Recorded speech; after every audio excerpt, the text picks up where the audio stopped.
Okay, it's 9 a.m., so I believe it's time to start our morning session. So once again, good morning, ladies and gentlemen. My name is Adam Radzimski, and it is my great pleasure to be the chair of this Young Scientist session entitled Policies and Geography of Governance. We've got 4 presentations scheduled for this slot. So far, I see that we've got 3 of our presenters. If I'm not mistaken, let us see if the 4th presenter joins us in the meantime. I welcome all the presenters. I welcome the audience. Just a short reminder to the presenters about the rules. So please stick to our schedule. Please kindly keep your presentations within 15 minutes. And also my suggestion is to accumulate the discussion at the end of the session. So we will have some time for questions and comments after all the presentations. I believe this way we will have more opportunity for everyone to ask questions as well as address questions asked to the presenters.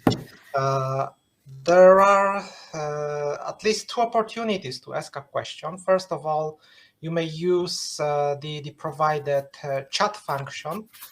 You may see in the bottom right corner of your screen, there is a possibility to use the chat. So if you have questions, you may simply write them on the chat or just write that you would like to ask a question, and then at the end we will hand over the microphone to you. Or there is also a possibility to raise a virtual hand. In the very bottom right corner, there is a smiley face, and if you click on it, you will see that there are some reactions available, and raising your hand is one of the options available there. So either write in the chat or raise the virtual hand, and then you will have the possibility to ask your questions. So, ladies and gentlemen, without further ado, let us move to our first presenter in this morning session.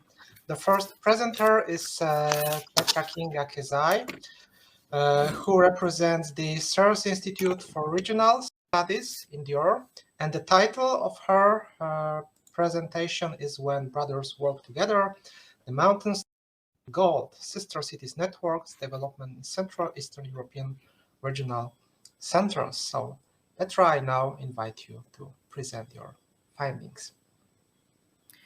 Thank you very much, Mr. Radimski. Very good morning, everyone. Good morning, ladies and gentlemen. It's my great honor to present you here today on this conference. Let me first introduce myself. I'm an assistant research fellow here at the Institute for Regional Studies here in Győr. And with my one feet, with my other feet, I'm an assistant lecturer at the University of Győr, Széchenyi István. And today I would like to present you my latest research, which we did with my colleagues. This research is funded by National Research Development and Innovative Office of Hungary. The research program is titled The Role of Territorial Capital and Innovative Milieu in Shaping Path of Development of Central and Eastern European Regional Centers. So it's a part of this study, this program, this research, which I'm going to present you today. Okay, yes, I found it.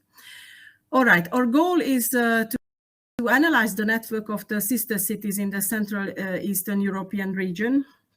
So our research question is how sister cities network have been developed between cities in the Central Eastern European region today.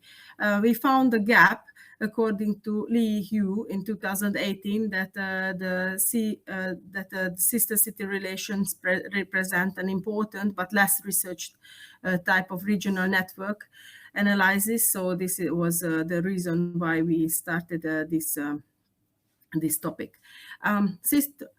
Sister cities, or so-called in English twin or sister cities, in German Partnerstädte, are what we are searching. They are a formal or long-term cooperation between 2 municipalities in different countries, typically formed with similar level of territorial unit in a friendly country. after Rechnitzer to define what we're going to examine. So first of all, a bit about the history of sister city agreements, because it dates back in the 1918s between Bruges and Rottweil were the first official records, and Keighley in Great Britain and Pont-du-Mont in the north in France, which are recorded as the first agreements of sister city agreements in Europe, where the cooperations between the cities were being officially recorded. But generally, only after the Second World War was it spread out worldwide. In 1951, the Council of European Municipalities was founded. Now, recently, it's called the Council of European Municipalities and the European Council of Regions, who promote the sister city cooperations. Of course, then as well in the United States, the US president call agreements for this, and from the starting up from the 1970s in Eastern Central Europe, started in Western Europe, and so in Eastern Central Europe started the sister city agreements in their history. Twinning was largely a form already beyond the bounds of protocol and culture, but since 1989, the European Union Council of European Municipalities and Regions, so-called CEMR, has been providing 1,000 cities and more than 10 million of euros in grants for such a cooperation every year. And through the globalization processes, new urban systems and networks have been emerged. In one of the latest studies, Toja in 2021, he found that the magic mirror problem, which means that only twin town or sister city can hold up to a municipality so that it can be seen itself in it. So he states that similar cities can have a successful arrangement together. Well, a bit about our research. So as I already mentioned, it's part of a program, a research program, where we examine the Central Eastern European area, the region, centers, actually 95 cities in this case, from 10 countries, so from Austria, Bulgaria, Croatia, Czech Republic, Hungary, Poland, Romania, Serbia, Slovakia, and Slovenia, as you see also on the map on the next slide. Totally 95 cities with a population of 100,000 to 1 million inhabitants. So the capitals are excluded from this research. The research is based on the Eurostat urban audit, and on one hand. On the other hand, we built up a database according to their official websites of each city, where they publish the sister city agreements of the cities. The analysis has been done by SPSS statistics software analysis, and we did some network connections analysis by Gephi.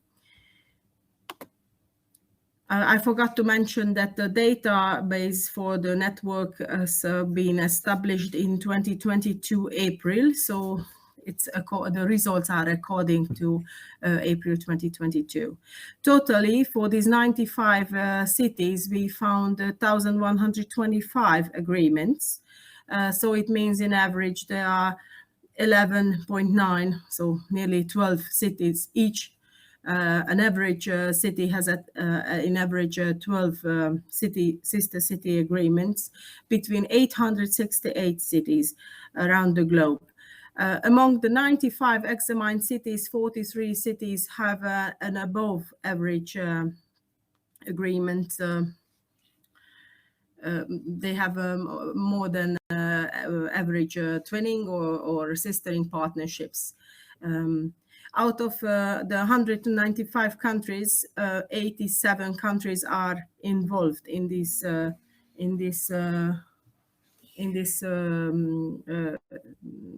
database.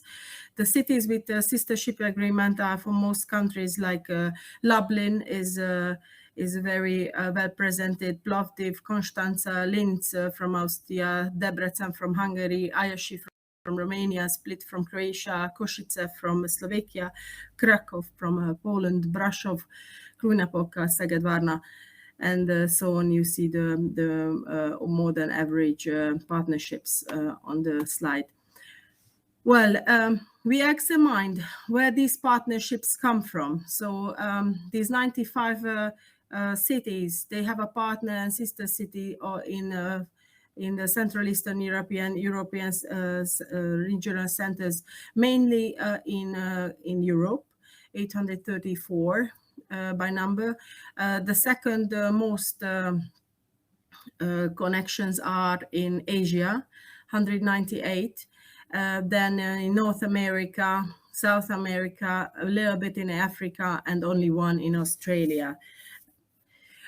We also examined how these sistering relations are related to the population of each city. So we made a characterism in our research program. So we made 4 characters. The very first one is the regional center with a population of 100 to 200,000 inhabitants. Then the second level is the multi-regional centers with a population of 201,000 to 300,000 inhabitants, and macro-regional center are for us the cities with a population of 301,000 to 500,000 inhabitants, and large city of international importance are the cities with over 500,000 inhabitants. And we found that our examined cities are mainly cooperating with cities, with other regional centers, with a population of 100 and 200,000 inhabitants. They are the dominant one. 55% of the connections are among these cities. The next slide, we also examined outside of the European continent. So globally, the very first level is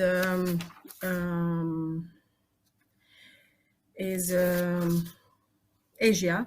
So the most cities, Central Eastern European examined cities, have a connections to China, such as Wuhan or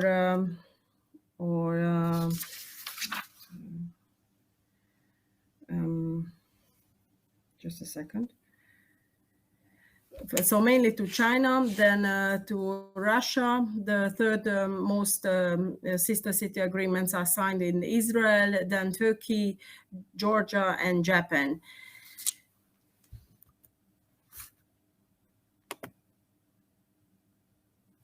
Sistering by continent and by category of the cities is what you can see on the next slide, on the figure 3. So as you can see, the most regional centers with a population of 100 to 200,000 inhabitants have been signed until 2022 April in Europe, and just a very few in Africa, South America, and Australia. So they are dominating in Europe. We also been interested in deeper in how these sister city agreements work within Europe. All in all, from the 1,125 agreements, 834 are partnerships within Europe. Among them, 639 are part of the European member states, such as Belgium, Bulgaria, Croatia, Czech Republic, Greece, Ireland, Italy, Lithuania, Luxembourg, Netherlands, Slovenia, Spain. We also examined how the geographical regional differences are, and we found that 37% are mainly from the area, from the Central European geographical region. The second most agreements are with 16% from Western Europe, similar to that from also 16%. Only one difference we found, so it's 143 from Western European cities and 142 from Eastern European cities agreements been signed, less from Southeastern Europe, and the least are from Northern Europe, where they signed any kind of agreements. As we mentioned, we tried to also to show how the network between these countries were.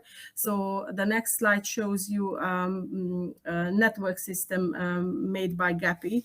I'm not sure if you can very well see it. It's a sistering between these examined 95 Central Eastern European cities among them.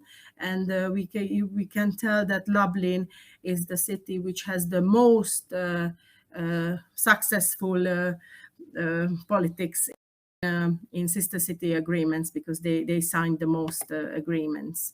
The next figure shows you the cooperation between the Central Eastern European cities with more than 10 sistering links per country. It's Poland, the country who is mostly interested in these agreements, and they believe that this cooperation can work well. Well, certainly discussion about the paper is there's no guarantee that the study covers all existing relationships, but what we found on the official websites of each city is included. The data was analyzed in the database was built in April 2022. There was we could not find equal data according to the foundation of the agreement, so this haven't been examined in this study. We hope it can be a next step to get in connection with them and to find out how these connections and work, and how deep they truly work together, these cities. To sum up, certainly, we all know that the urbanization in the 21st century is a great challenge for the entire European Union, since many people, they live in cities.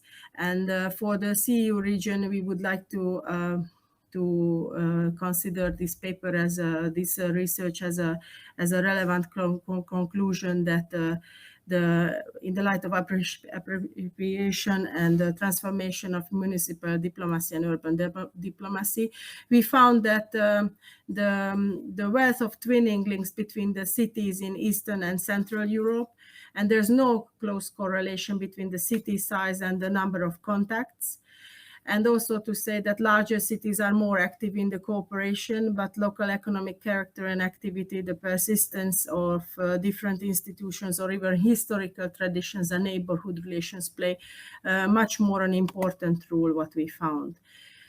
We also found that the networks of cooperation are dense, and with the larger cities with international relations standing out from the urban population, and the centers with the most economic activity standing out more. Also that cooperation partners were economical similarities in history, different intellectual tourism activities were even more pronounced. Europe is the dominant direction in these relations, mainly because of historical links or more recent economical cooperations, what we all know. Hungary and Poland account the majority of these relations, and with other countries, more moderate representation we found in the research. Consequence of the frequency of occurrence of city size varies by cultural and religious similarities of cooperation in terms of proximity. Well, for Hungary, Debrecen, Pécs, Szeged, and Kecskemét are dominant regional centers who have more connections to as sister city agreements.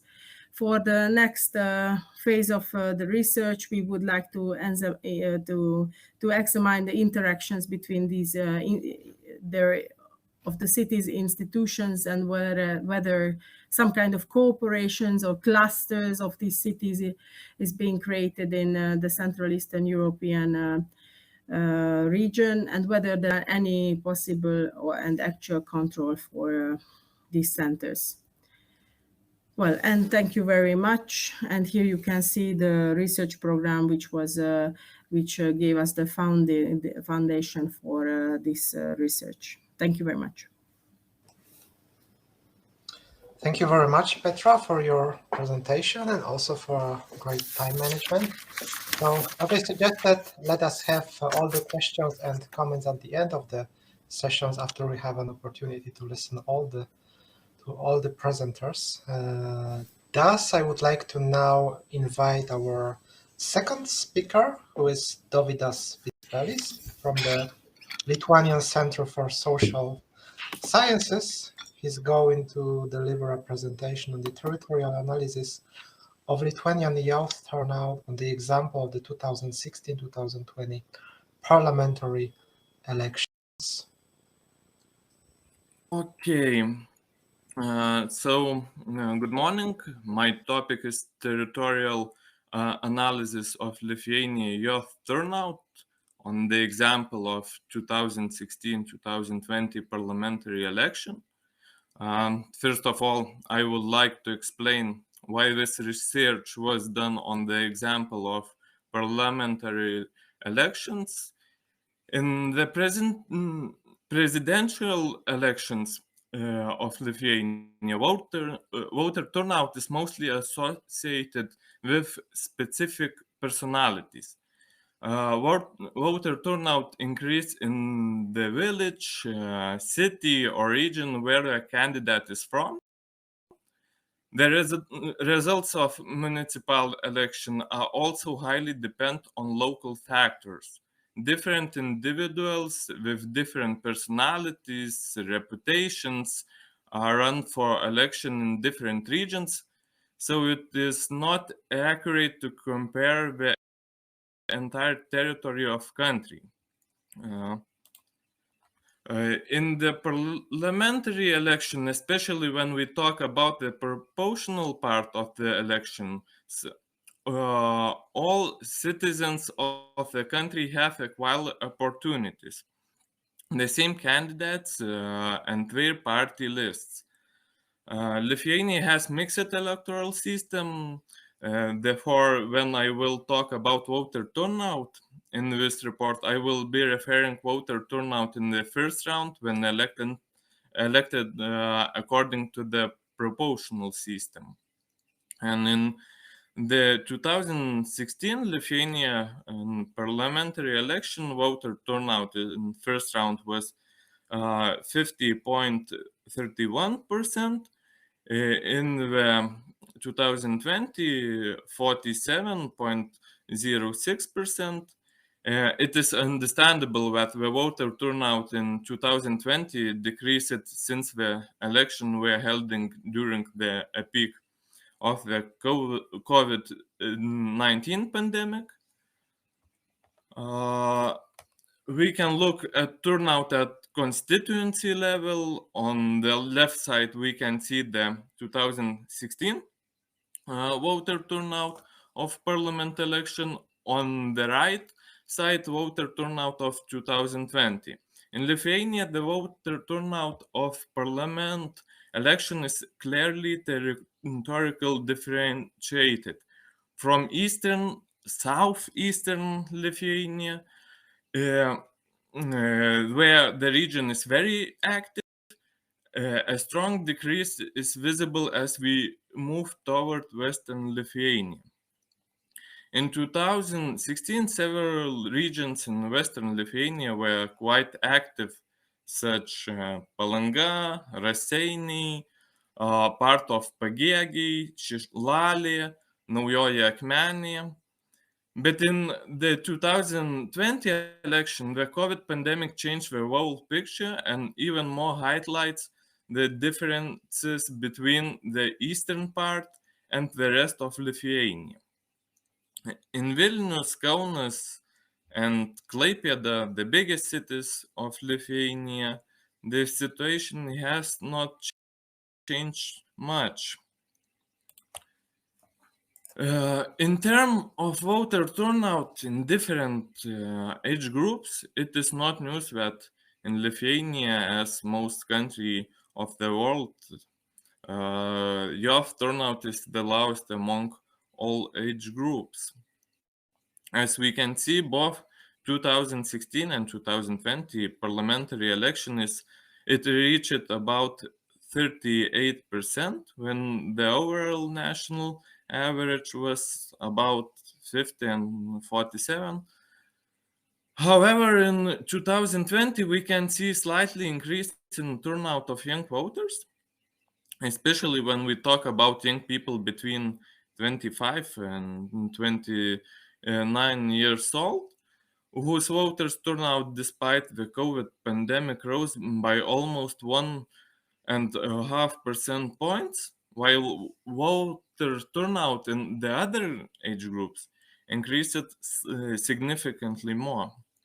The age of young voters is defined according to the laws in force in Lithuania from 18 to 29 years.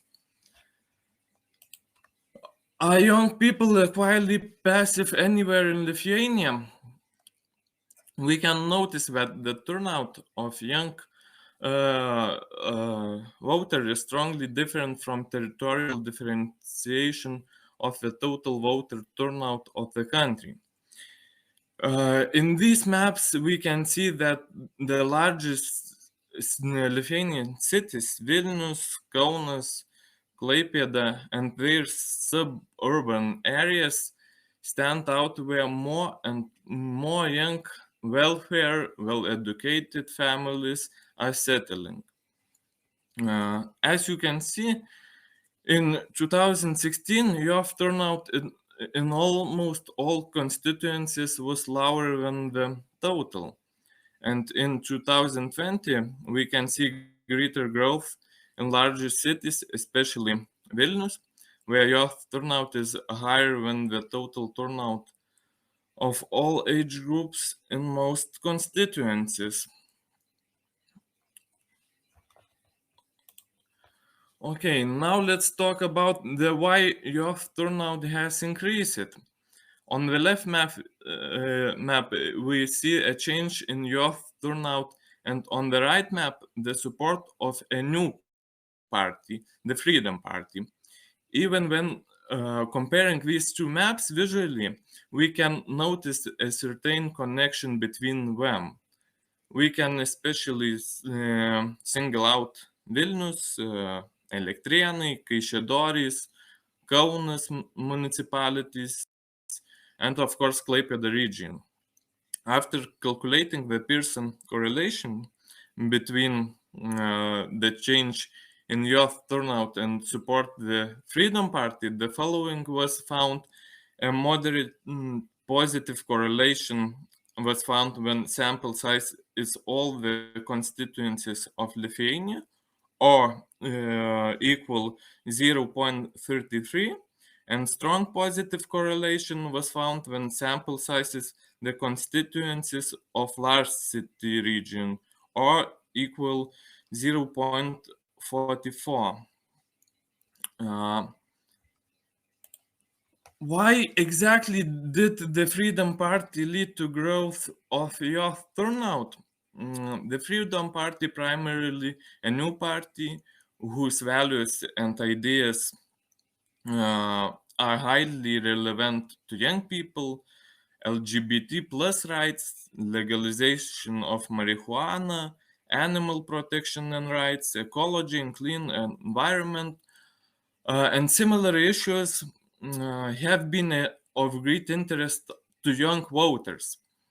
Also, as you can see, the candidates of this party were relatively younger than the other parties and had more youth candidates in their list. The average age of all the party candidates was 38.55, and more than 20% of the list consisted of youth alone. And as we know, the younger candidate, the younger his social environment, friends, colleagues, neighbors, who are easy to attract to come to the elections.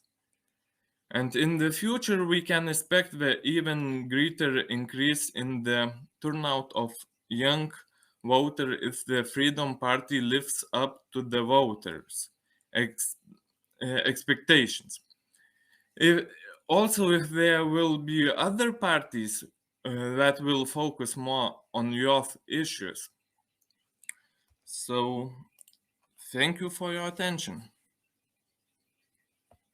Thank you very much, Pedas, for this interesting presentation in electoral geography. I believe we will come back to your presentation in the discussion sections as important points were asked. Now the third presenter is scheduled in our program is Jan Brenner, but I was informed that he won't be present today. Thus, I would like to invite the final presenter in this morning session, who is Pablo Bonsa from Warsaw University. And the title of his talk is going to be the European Committee of the Regions and the question of representation. So, Paweł, the floor is yours now. Thank you very much, dear Professor Rodzimski, dear everyone. Good morning to you all. Thank you for giving me this opportunity to speak at this distinguished conference. My contribution on the conference will focus on the Committee of the Regions, and I'll try to determine how the representative function of the committee should be understood. And my further remarks will be based on my own empirical research that I have conducted among the Polish members of the committee. But before I go to the results, and a bit earlier, before I go to the methodology of the research, I will try to say a couple of words about the committee in general. So the committee can be defined in the simplest way possible as the advisory body of the EU. This is the definition stated in the Treaty of the European Union. The committee was established by the Treaty of Maastricht and held its first session in March 1994. We can say that the establishment of the committee was a result of so-called regional awakening in Europe, because before the Treaty of Maastricht, the regions, by regions I mean the local and regional communities and authorities, although they were broadly influenced by the process of European integration, they did not have any say about on how this process should look like. So it's kind of understandable that the regions demanded change in that regard, and establishment of the committee was one of the answers to the demands of the regions. The committee has two main goals. First of all is to bring this subnational perspective to the European decision-making process. But it's also the second main goal, as the then European Commission President Jacques Delors at the first session of the committee said, the committee's goal, in his opinion, even the most important one, is to reinforce the democratic legitimacy of the EU. It should be done, or it could be done, because the committee is composed of the democratically elected politicians. By democratically elected, I do not mean that the people directly vote who should be in the committee, but in order to be the member of the committee, one has to hold a democratic mandate on the local or regional level. So by inviting the authorities that are the closest to the people, the European decision makers can first of all count on being supported with the subnational perspective and knowledge about how the European integration process influences the subnational level and its functioning. And the second one, second benefit from the EU perspective is that the democratically elected members of the core can engage their citizens in their work at the European level. And this is the factor that is broadly exploited by the committee, who that underlines practically everywhere that its main task is to bring Europe closer to the people.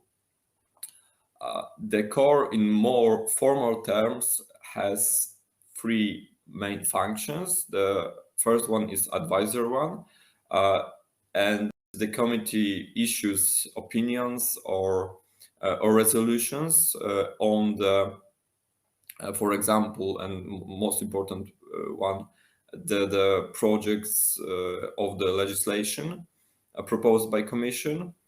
But what's important in that regard is that the opinions of the committee are not binding. So the institutions who work closely with the committee, that is the European Commission, the European Parliament, and the Council, are not obliged to take these opinions into account. That's first of all. And second of all, they are not obliged to give the reasons why they do not take the committee's opinions into account. Second function is the controlling one, especially when it comes to the principle of subsidiarity, because when the committee, when this principle is violated, the committee has a right to bring a case before the European Court of Justice and seek the annulment of the act that, in committee's opinion, violates the principle of subsidiarity. To this moment, the core didn't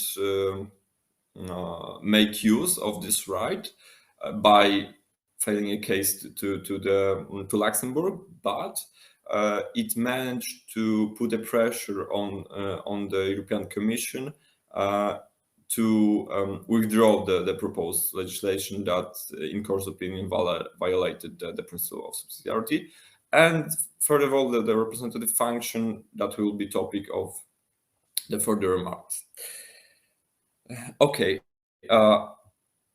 as I have stated, one of the main aims of the committee is to provide the European decision-making process with the subnational perspective.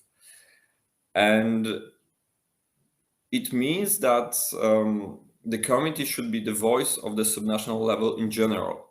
But we can now ask the question if the committee is also the place when the particular local or regional government can promote its interests. So it wouldn't be the same tool for the regions as, for example, the regional offices in Brussels, because core is naturally composed of many local or regional authorities.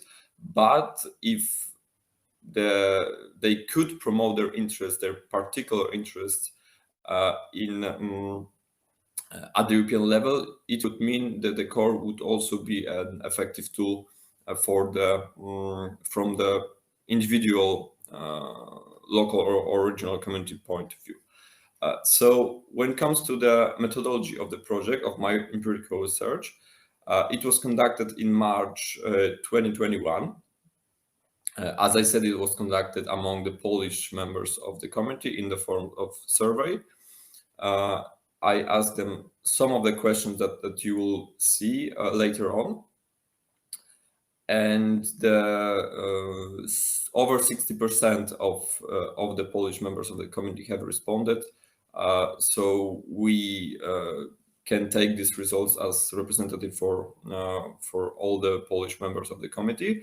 And moreover, these results seem to overlap with results from the other member states. There are not so many of them, but in the case that there are indeed these results are quite similar.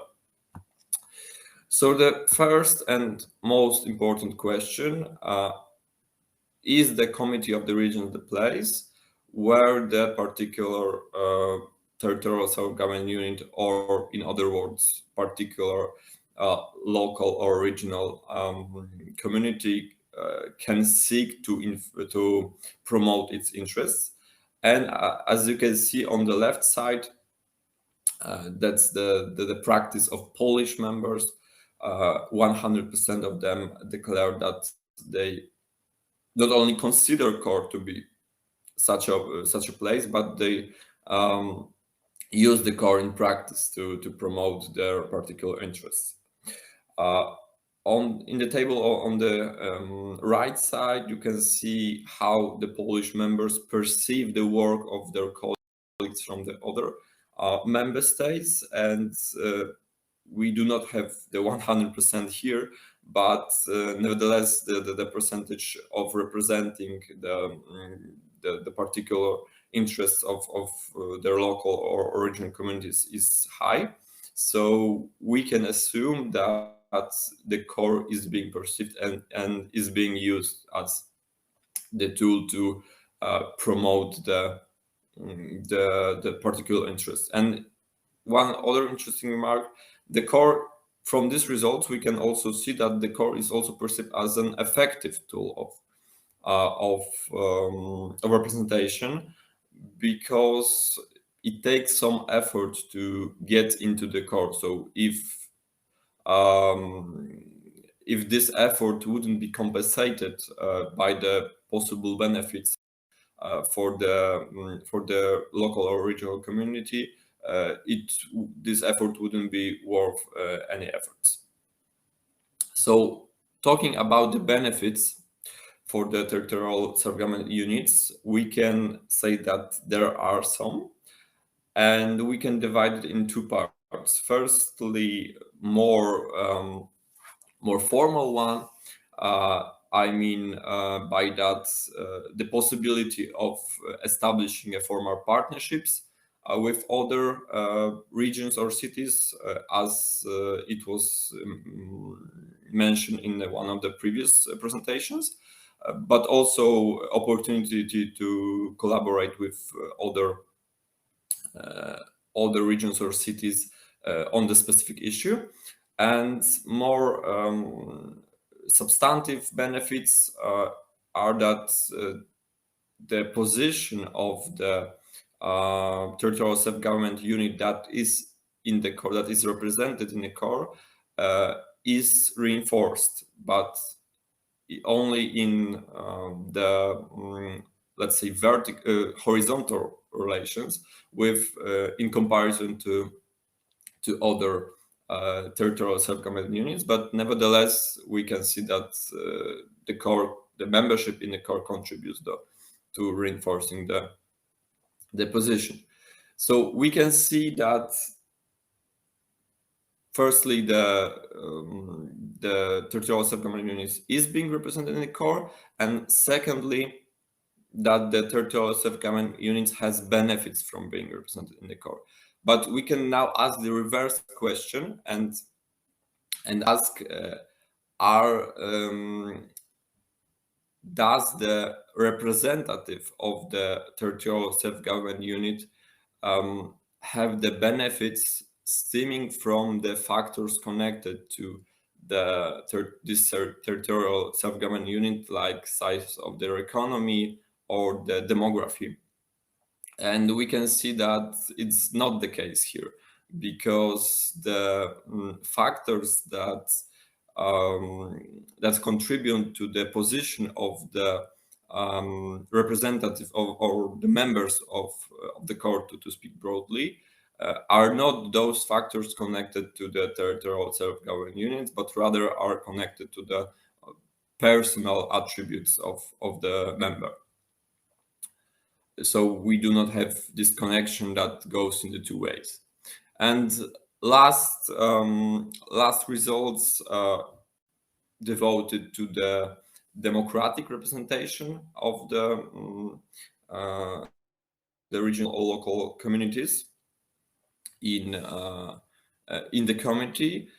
So first of all, we can see that the citizens are not barely involved in the work of the committee. The main interaction between the CERS members and the citizens are informing the citizens that such body as CERS exists and they are part of this body. So it's not the place when where this when the interactions can happen between the CERS member and the citizens. And on the other side, we can see that the consultations with the other representatives of the citizens on the local or regional level are more often than the ones with the citizens, but they are not so often as one would expect. That's first of all. And second of all, they are their role should be basically subsidiary to consulting the citizens in the first place, which do not happen as we can see.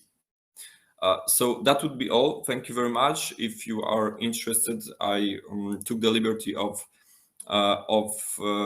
stating my 2 articles on the committee where these issues are discussed in a broader way, and the other results that were not presented today are also shown. So if you are interested, you can go there and check. But for now, it would be all. Thank you very much once again.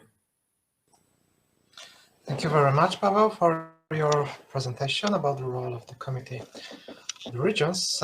So now, once we've listened to all the 3 present, I've prepared some questions to the presenters myself, and I would like to kindly ask you to try to address them. So my first question is to our first presenter, to Petra. So I was really interested about your presentation, the topic of municipal cooperation, of twinning of brother cities with sister cities, has been also present in research at our faculty for many years, and there seems like there was some interest some years ago, then the topic faded away a little bit, but it's good to reinvigorate the discussion and ask the question once again, what are the outcomes of this cooperation? What are the functions of this cooperation? So you've shown us some really interesting results, some graphs, some visualizations that illustrate the linkages between different cities. From these graphs, we can easily trace which cities tend to be more active, tend to have more agreements with other cities than other. My question is it also possible to somehow measure the intensity of connections? So if cities have signed an agreement, we assume there is a relationship between them, yeah? But if we only stick to agreements, then we assign the same intensity to all the linkages. So my question is, did you have any considerations, any ideas? How could we possibly measure this intensity? How strong these linkages actually are? So this would be my first question. Then, if you don't mind, I would have also a question to the second presenter, to Dovydas. I really like the maps. I really like the visualizations and your approach to investigating electoral geography in Lithuania. What I'm wondering about, did you also consider measuring the relationships with other variables? So you've put an emphasis on the role of the new political party, which I think is a very interesting observation, hopefully some other research follows up on this, yeah, to understand. Maybe also some sociological research. But considering your data set, did you consider maybe estimating some model where you will also put some other variables, like, I don't know, some socioeconomic variables, maybe the income per household, or the unemployment rate, or some other socioeconomic characteristics, where you would try to explain the youth voter turnout at the elections? That would be my question. And finally, my question to Pavel would be, well, these were also obviously very interesting findings, and probably a very unique research focused on the role of the Committee of the Regions. I was just wondering, do you have any plans to follow up on this, maybe with some qualitative research, also asking some more in-depth questions, how the people involved in this committee understand their role, their activities? Because as I understand, this is a really group of actively involved people who probably have some insider knowledge to share, who probably have some experience they could possibly share with you and give you an opportunity to build up on this finding. So any ideas to follow up, maybe in a bit more qualitative approach on what you did? So that's from my side, and maybe Petra could start, since you were the first presenter. So please go ahead. Thank you very much, Professor, for your question. Well, this is the results what we found also, that the topic is very actual, and we could not measure the intention while we've been setting up our database. As I already mentioned to you, not all the cities have any kind of information related to the data when this cooperation being signed, and how intensive it works. But with my colleagues, we are continuing our research program. So now we are just about to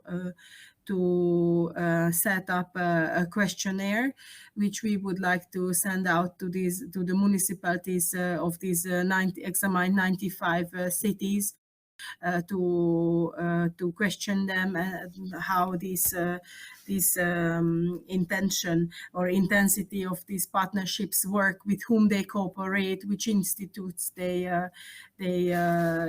have actual cooperation, which is it truly a living cooperation between them, or only a partnership on paper.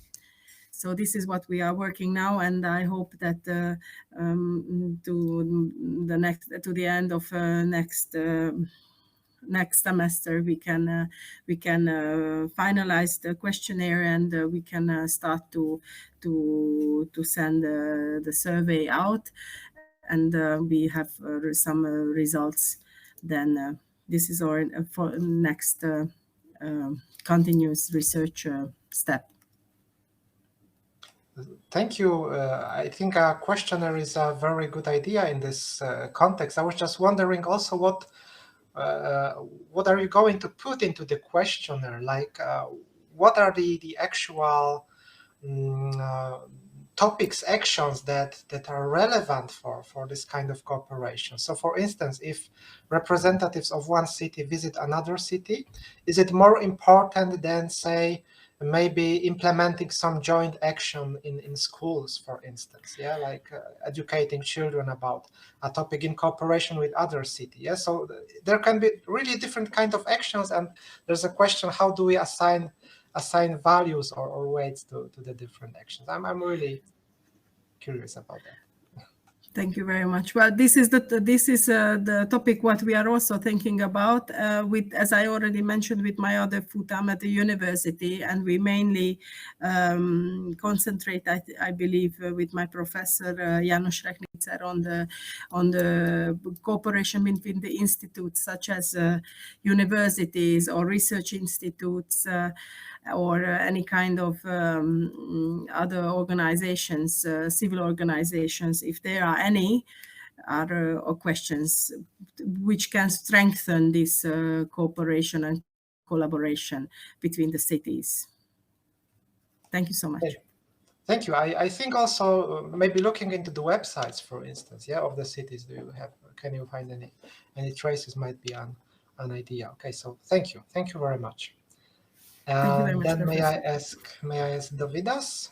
Yeah, about the relationship. Yeah, yes, I calculate relationship between others variables as well.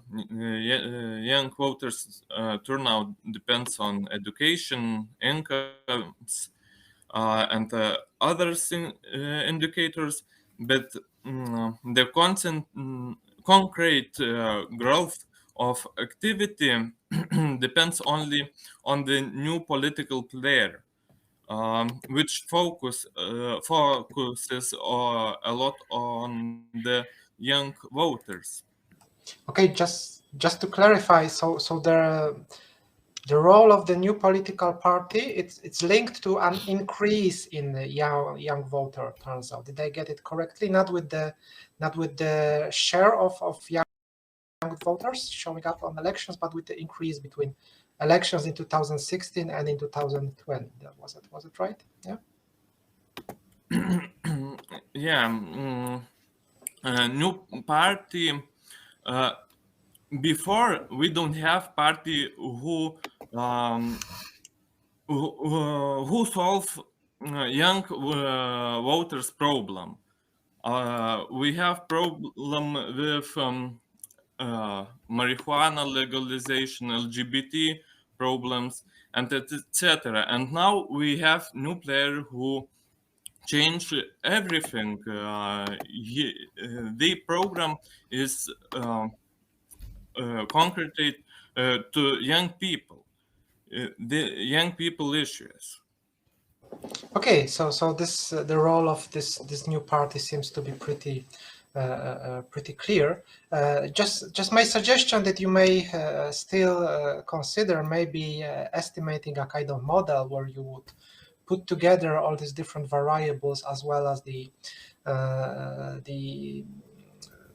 variable representing the new political party, and possibly also considering the spatial effects. I don't know if you are familiar with spatial models such as the spatial lag model or the spatial error model. I've clearly seen some, well, say just looking at the data, I've seen some spatial clustering in your data, like you've seen that some higher values tended to be concentrated in larger cities.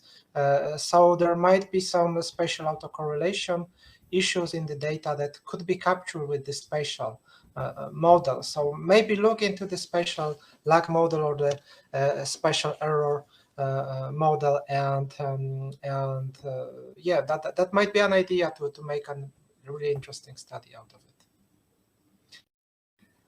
Okay, I see that Petra needs to leave us now. Okay, so thank you very much. Thank you very much for joining this morning session, and then see you again. Okay, and now maybe let us move to Pavel. The question? Yes, thank you very much. So first of all, I plan to do a further research on the committee. I'm currently applying for the funding for the project where I would focus on this democratic side of the representation of the subnational level at the EU level. On the one hand, it would be the Committee of the Regions, but also I would also focus on the regional offices in Brussels. And this research would have this qualitative components, and I would try to determine how for example, the committee's members perceive their representative role, and if they think the involvement of the citizens is possible. So keep your fingers crossed for that. But I can also say I have conducted research on the involvement of the Polish territorial self-government units in the Conference on the Future of Europe. So it's also the component where the citizens could be broadly involved. And this, I cannot give you a paper right now because it's in the publication process, but I can say that the course members was also part of the research, and I was trying to determine whether being involved at the EU level somehow strengthens the involvement within the conference, but I can now reveal that it's not the case because many of the course members did not undertake any activity within the conference. Okay, thank you. What I also found really interesting was the comparison. So you compared how the members of the committee perceive their own role and how they perceive the role of the others. So how they what interest they personally believe to represent, and what interest they believed other members of the committee represent, whether it's the interest of their own local self-government unit, their political party, their national government, etc. So I also seen there were some differences. Yeah, I was wondering whether you looked into these differences and were trying to understand what might be the underlying cause of these differences, how they perceive the role of themselves, and how differently they perceive the role of other members of the committee. Well, so on one hand, we can say that asking the question was quite pragmatic because as the research was conducted among the Polish members, it was the only possibility to see how the members, course members from the other member states would do. But yes, as you have said, it's also quite an interesting take on how do members perceive themselves. So to understand the differences between the opinions of the Polish members on their own behavior and the behavior of the members from the other member states, I think we can, from the one hand, we should remember that it's the perspective of the. So I'm quite convinced that if we ask the committee's members from other member states themselves this question on how, if they represent their territorial self-government units, 100% of them would also say that they do. So maybe it was kind of the political pressure put on the course members to how they should understand their role. But if it's the case, I think it's the kind of positive pressure, because in my opinion the course role also should be not only to provide the perspective of the subnational level in general, but also be a place where the particular local or regional communities problems can be promoted. Yeah, that's interesting. I've read about some sociological research where people were asked about their motivations. They tended to give mostly altruistic motivations. So generally more altruistic than self-centered motivations. Whereas when they were asked about the motivations of other people, they tended to say that these people were less altruistic and more driven by their own self-interest. So there was this interesting discrepancy. I don't know if it fits also to your case, but I just found this reference pretty interesting. That we are about to close this morning Young Scientists sessions in Policies and Geography of Governance. So I would like to once again thank all our presenters for giving us opportunity to get familiar with your research, with your findings.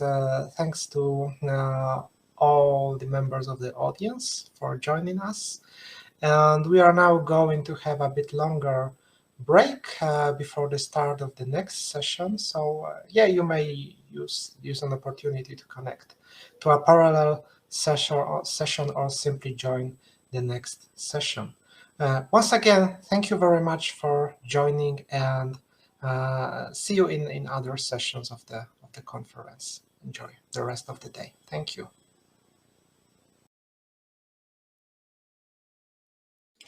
Good morning, everyone.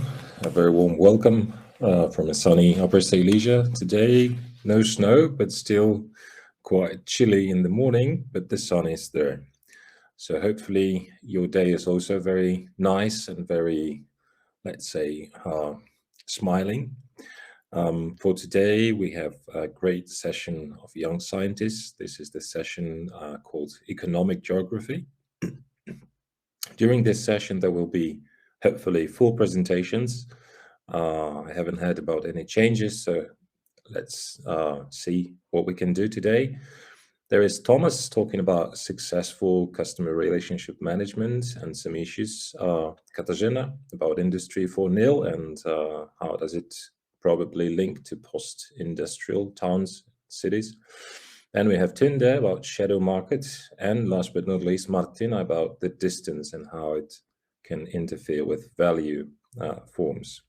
So I would warmly welcome Thomas as the first speaker. Let me just remind you that we have some kind of time limit.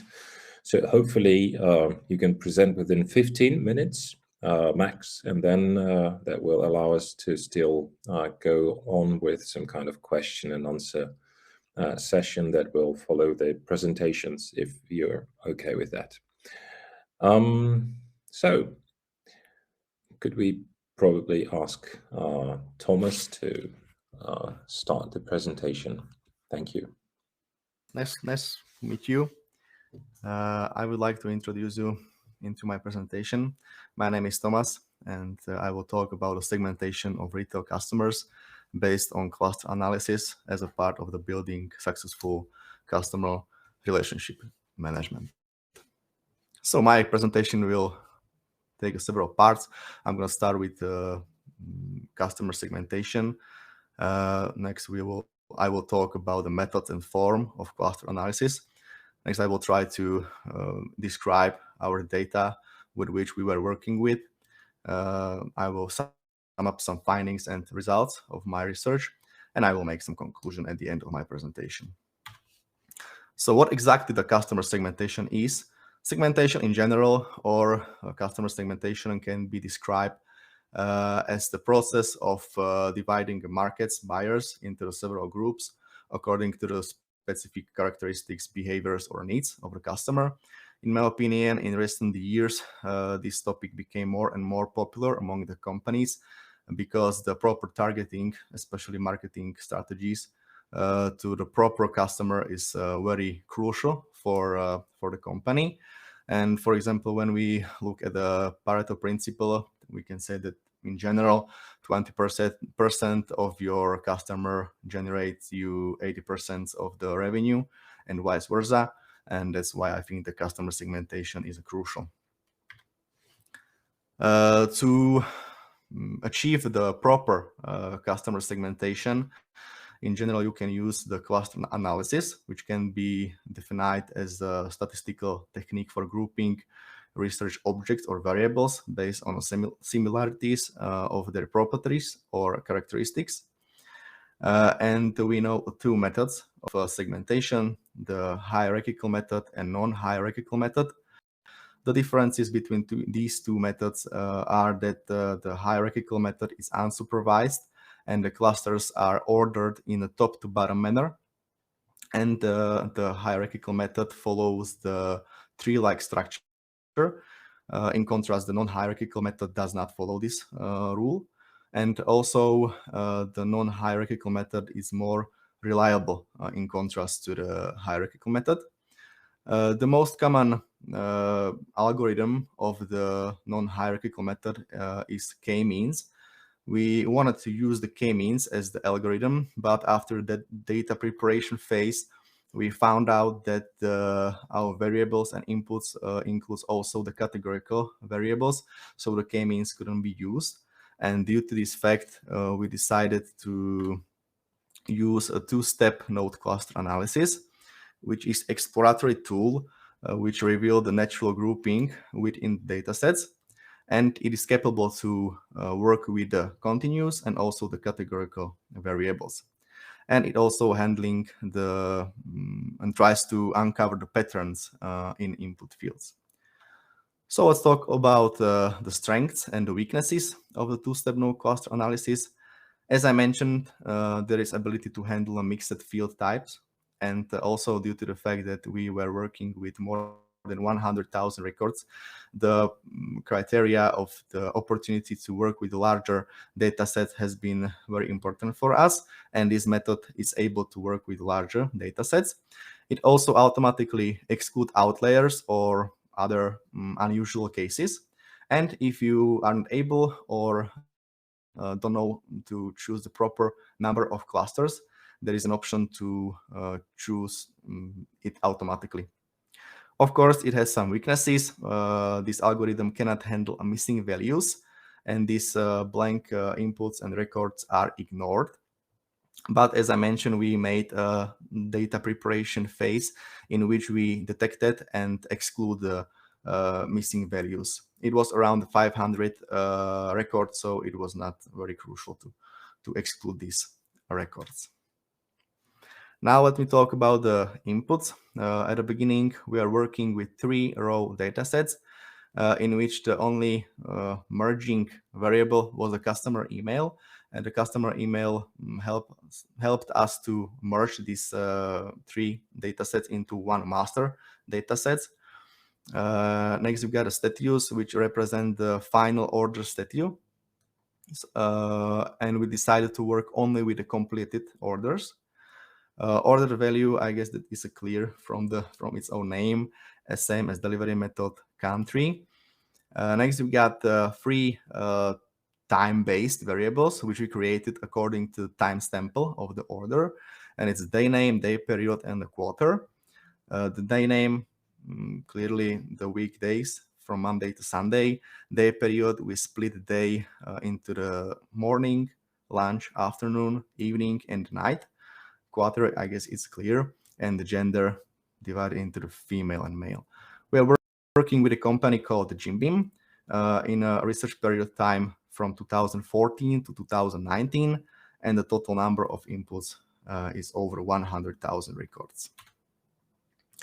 I would like to show you some visualization of our inputs due to the fact that I want to show you that each variable has kind of homogeneous distribution of its values. Expect the country. We can see that the country, more than 85% of records is represented like Slovakian orders.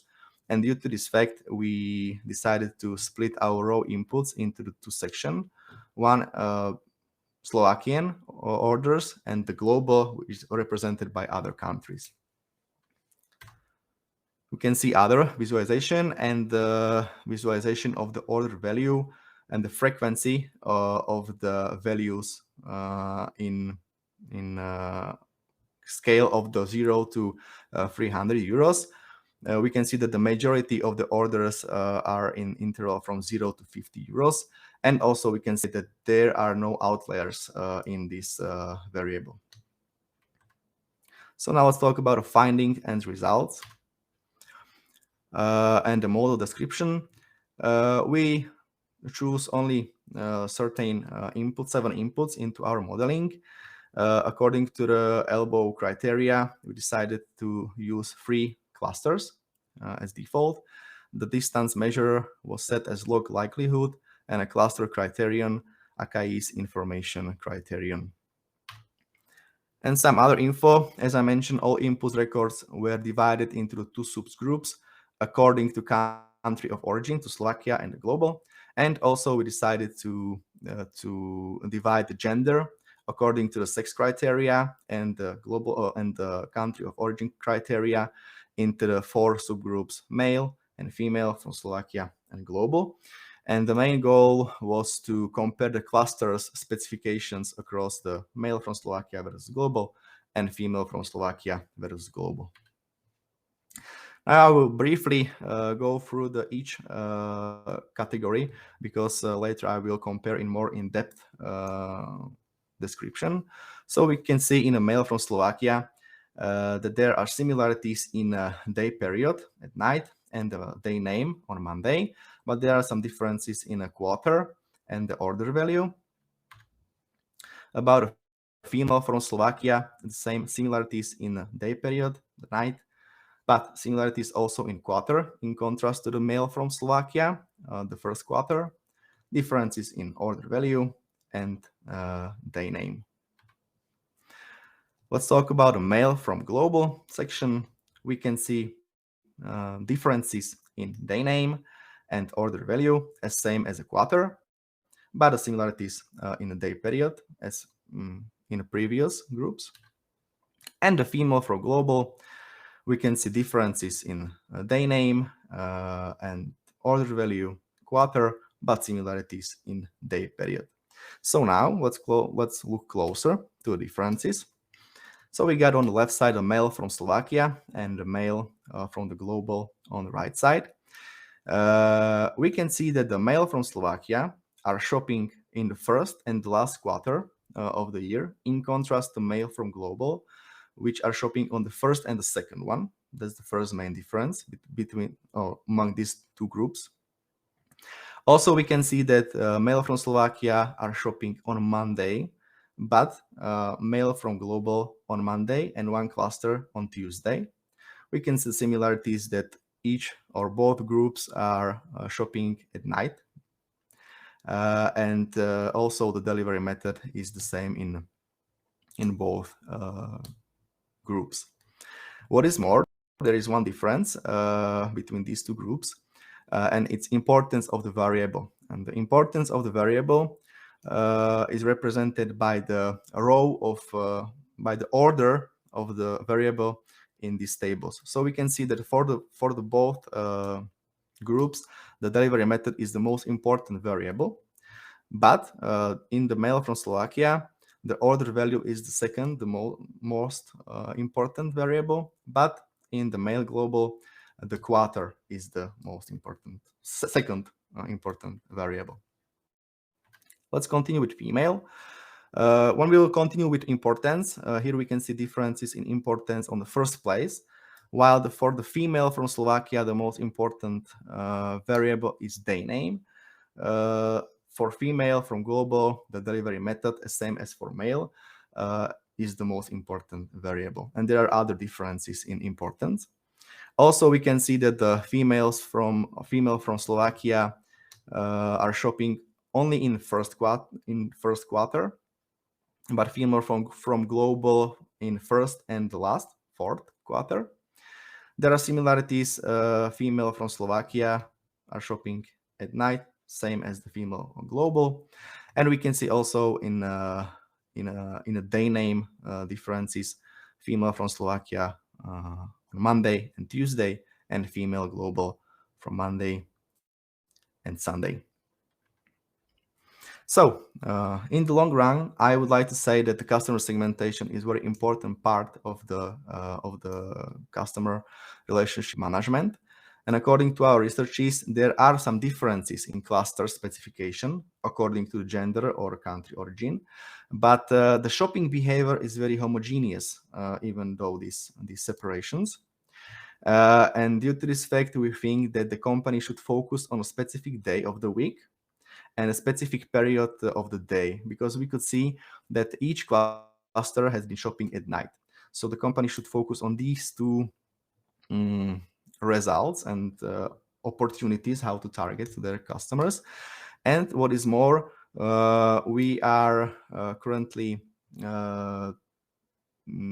talking about the more in-depth analysis of this problematic with the company, and we would like to add more parameters and in order to bring more specified and more detailed results for the company.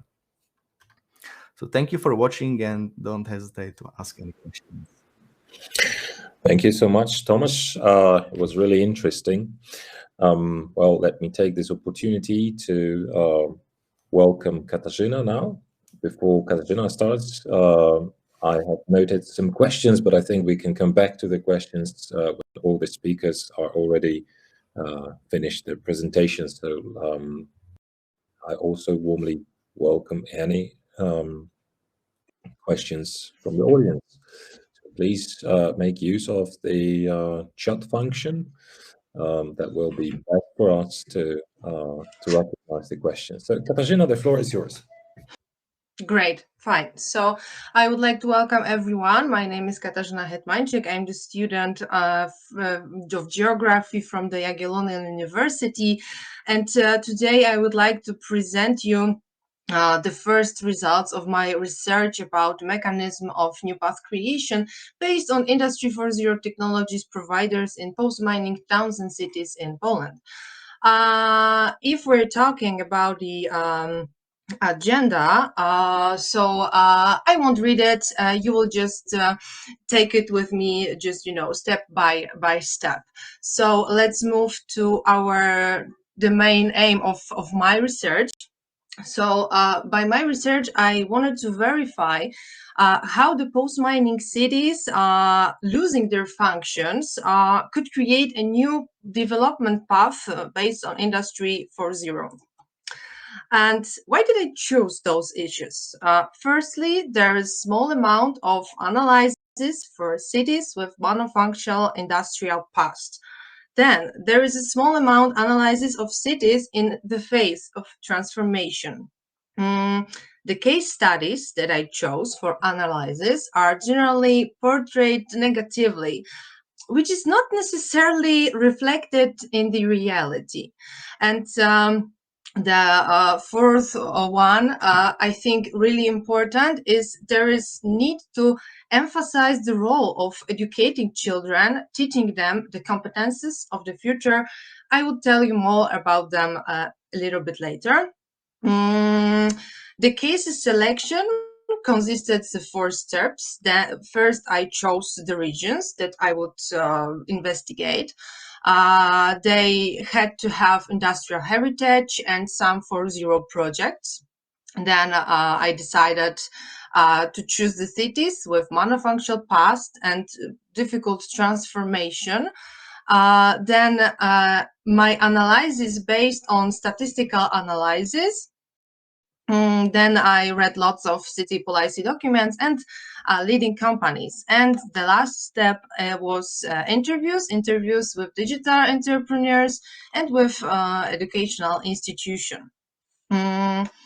So these are my research methods. For example, I used in statistical analysis location quotient or scoring bonnet, and I analyzed, for example, the leading companies. Thanks to this, me and my team from the project, we created a database about companies in all the cities in Poland who have digital entrepreneurs. Okay, but right now let's move to our main topic. So Industry 4.0 in all post-mining cities in towns in Poland. First of all, I'm going to show you 2 figures. First, with potential areas of concentration of Industry 4.0 providers in 2010 and 2020. And then I would show you the degree of change in concentration of potential Industry 4.0 providers in Powiats between 2010 and 2020. And I will stop here for a moment, because as you can see here, some of the digital entrepreneurs' activities were transferred to districts around the metropolitan areas.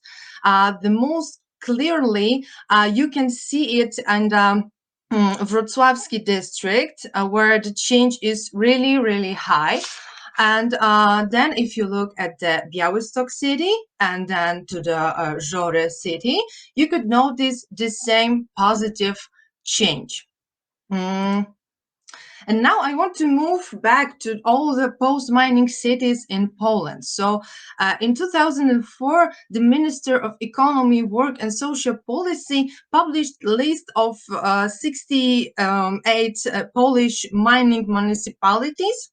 There are still 4 in Lower Silesia Voivodeship, 3 in Lubelskie Voivodeship, 6 in Lesser Poland Voivodeship, and 55 in Silesia Voivodeship. And based on this list and our author's database, I created this chart illustrating number of Industry 4.0 companies in post-mining towns.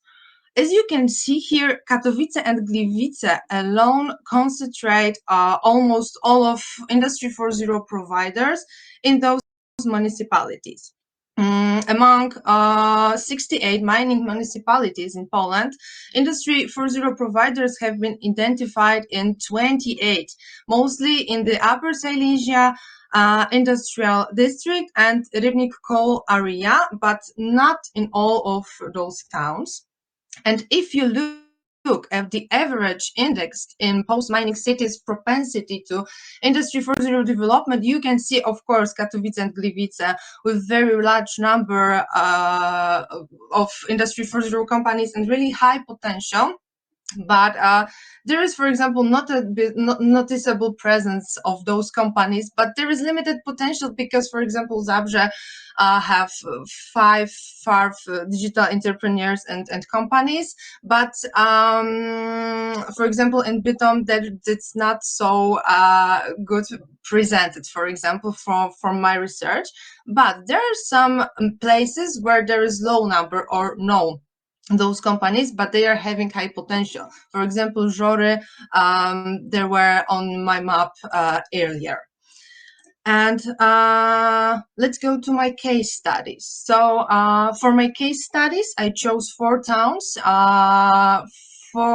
are in Silesia, and 1 is in the Lower Silesia Voivodeship. So it's Bytom, Jastrzębie Zdrój, Wałbrzych, and Zabrze.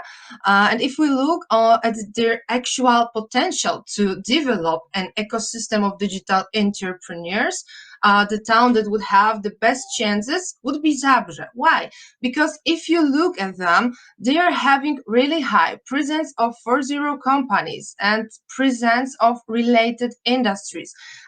In Zabrze has first of all, industrial past, so they created computers for or the mining industry. And second of all, Zabrze right now is having a really good medical industry. They are creating robots for taking care of people, for making them health, for example. And also they are really high proximity to the tech hubs because they are really close to Gliwice that are really good in this stuff. And if we look at their strategy based on Industry 4.0 and build the competences of the future by organizing for children some workshops about robotics and automatics, they are in a medium scale. Okay, so right now, what are the competences of the future? As I said earlier, I personally consider it as the most important in the new path creation.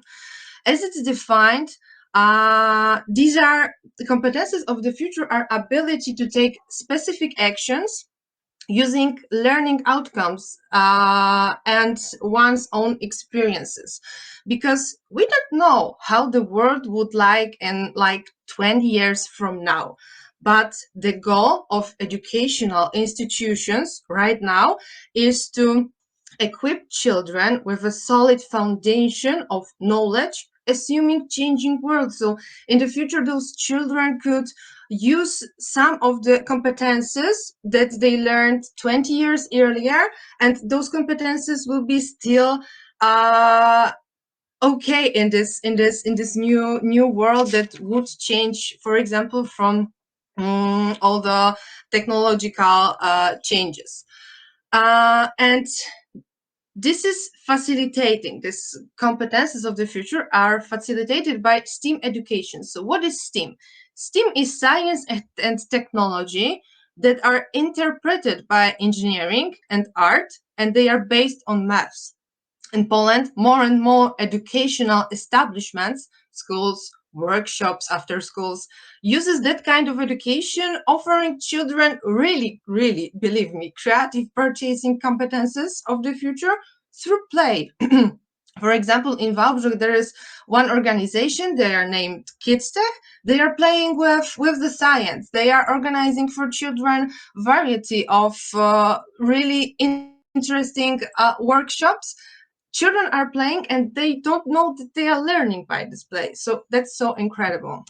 And the last aspect, a government program for Polish schools. It's named Laboratories of the Future. This chart shows proportions of schools participating in the government program to total schools in the city. And in 36 of 68 municipalities, all schools joined the program. What is really interesting here, there are small, those who in 100% joined those program are small or medium-sized municipalities. In large cities like Katowice or like Gliwice, for example, look here, there are Katowice. So those percentage is much lower. And let's move to my conclusions.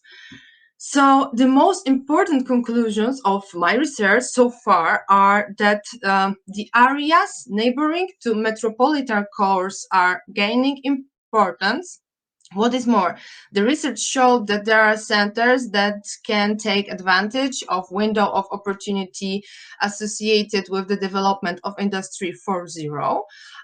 Cities or towns that have the presence of related industries, proximity to tech hubs, and created a consistent implementation of strategies have the best chances to build the Industry 4.0 ecosystem. And the last one, the creation of competences of the future are probably the most important mechanism for the development of a new path in post-mining cities and towns in Poland. Thank you very much for your attention. Thank you so much. That was really interesting, Katarzyna. I also took some notes, but I still hope to have many questions from you. There is at least a couple of them appearing. So as soon as we finish the presentations, there will be a chance to come back, and I think there will be a chance to once again discuss your presentations. So thank you. Let me now welcome Tunde. We'll speak about shadow markets. I'm really looking forward to understand what the shadow markets are and how hard it is actually to measure any of their characteristics. First of all, I want to thank for to be able to be here in this beautiful conference, and I am going to present about the measuring the shadow market trends of the Eurostat regional consumption datasets by applying Konus index using mathematical programming languages. First, a little introduction and the motivation behind this, and after that I'm going to say a few words about price index theory, because this presentation is about price index theory, because Konus index is an element of price index theory, and it's an alternative index of last bias type index, and the last bias type price index is equal to the inflation. So it's an alternative if we don't have valued or we are going to change goods, not goods and valued. After that, I'm going to say a few words about the icons of price index theory, Köves, Pál, Fisher, and Conus. Conus is a mystic icon. After shadow markets and the practical part, and how we are going to apply it by mathematical open source programming languages. Okay, the introduction and motivation part is that this century can be defined as the era of viruses and wars. So we are going to have inflation, of course, and maybe we are going to do part-time, and because of this we can't calculate exact type price indexes like Las Piras type price index, and because of that we need Conus index, which have different indices to the supply and demand part. Statisticians and researchers strive for accurate and precise measurement, and maybe we fail to meet basic premises. And here I'm going to say a few words about this. Okay, and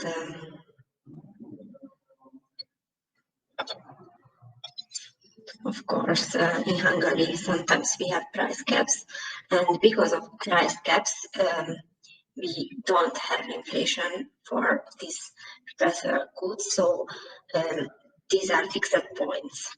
Price caps have fixed indexes because it's one, and it's going to be one for a long time, and because of this, we have inflation part and fixed part. But maybe if we have shadow markets in Germany, we have a fixed part, but because if we don't have this good in the Lidl or other shop, we are going to change or able to maybe oil, and after a time this changing index is going to be another index. Consumer price index is a measure of well-being and price stability. The methodology is standard, so we can change it. It's a standard method, Las Piras type price index for a long time, and this is why it's a standard index. And price index interdisciplinary, regional, and of course it has structural aspects. Index can be too ideological and not resilient enough, and Conus index is resilient, so this is why we are going to say a few words about this, because Conus made it for the socialist era, and in the socialist era they had different prices for real prices and the fixed prices, and this is why it's like this. Okay. Pál Köves is the most important price index theorist in Hungary, and he made the book of price index theory, price index and economical reality. Even Fisher made the Fisher index, and Conus is the most influential and mystic statistician of price index theory, because we don't really know anything about Conus. He was a Russian or Soviet statistician, but he's really important in Western countries like USA or Germany. Conus models are resilient and mathematical, but not exact, so we can make the numbering part by ourselves because it's about changes. The calculation is problematical because in theory it's an exact one, but we don't know the global optima, so we just know what we want to be the readable part, and we need precise computer read approach. Shadow markets have security of supply problems, limitation indicated by COVID and bar, noise in information, price, data availability, panic. So maybe I'm going to panic and make an alternative means of payment, exchange rate commodities, and we can calculate exchange rates not only for values like forint or yen. We can calculate it for goods, and this is why it's a one-direction graph, because the exchange rate is different, like changing values in the changer. So the cons index is like money changing device, and for this the indexes can be different for the supply and the demand part. And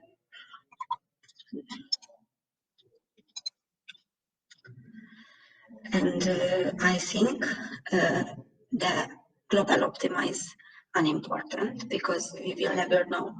But for some codes in MATLAB, they make the global optima and they want to calculate where we are from the global optima, but we never know. We just have local goals and we are going to do that way because everything is changing, and if we want to know the global optima and we want to calculate the global optima, it's not a resilient process and it's not an important process, it's just a theoretical process, I think, but maybe someone thinks other. The goal optima you is only theoretical and it's interesting, of course, and we can have a theoretical part, but in practice we can't do anything with this. And the elements of the system do not optimize.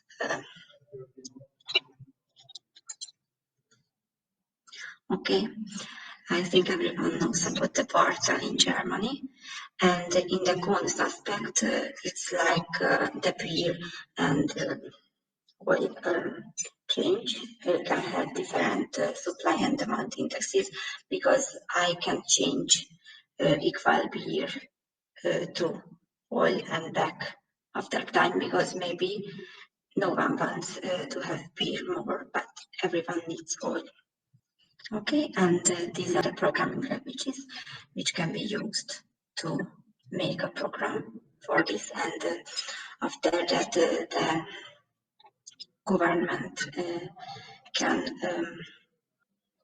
okay, and the data is here in the Eurostat, but it's not the shadow data because we don't really have shadow data.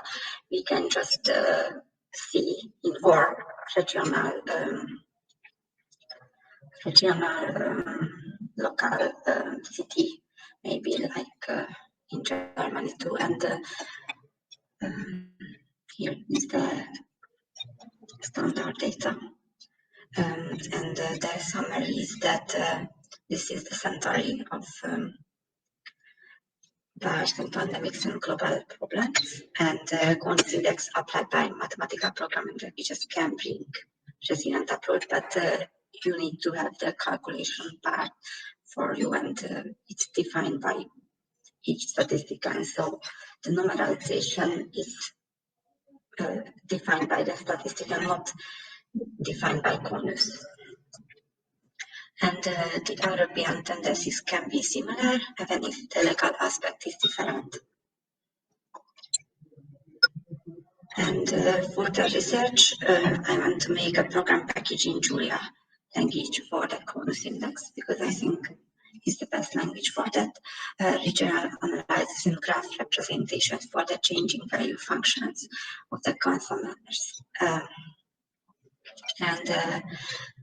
I think the most important question is that do we need to think in the time series way? It can be hectic, unstable, if the system reacts for something. Instead of time, can we use regional distance availability?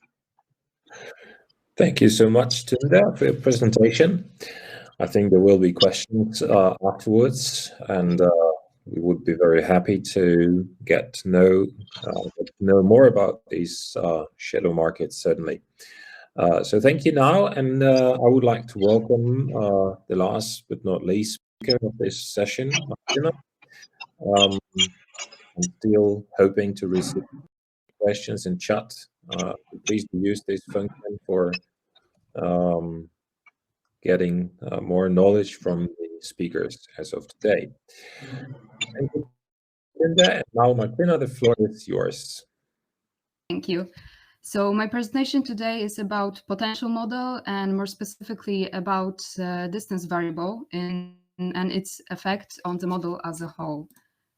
So potential model are spatial interaction models that have been adapted to geographical research from physics, and they are based on the assumption of the existence of some similarities between physical and social phenomena.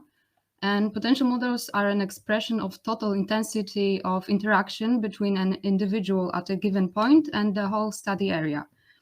But due to the high correlation of population potential with many indicators of the level of socioeconomic development, I understood them and treated them in a broader sense as a certain measure of socioeconomic development. And when it comes to distance in the potential model, it is a variable that limits and reduces the intensity, possibility, and relevance of interactions. And there are three main aspects within which the distance variable can be changed, modified, that are somewhat uncertain. And first of all is distance metrics. So what type of distance should be used when it comes to potential model? And for example, there are some claims in the literature that economic distances and time distances are more appropriate than physical distances, and that it's based on the fact that almost all localization theories calls for shortening those type of distances.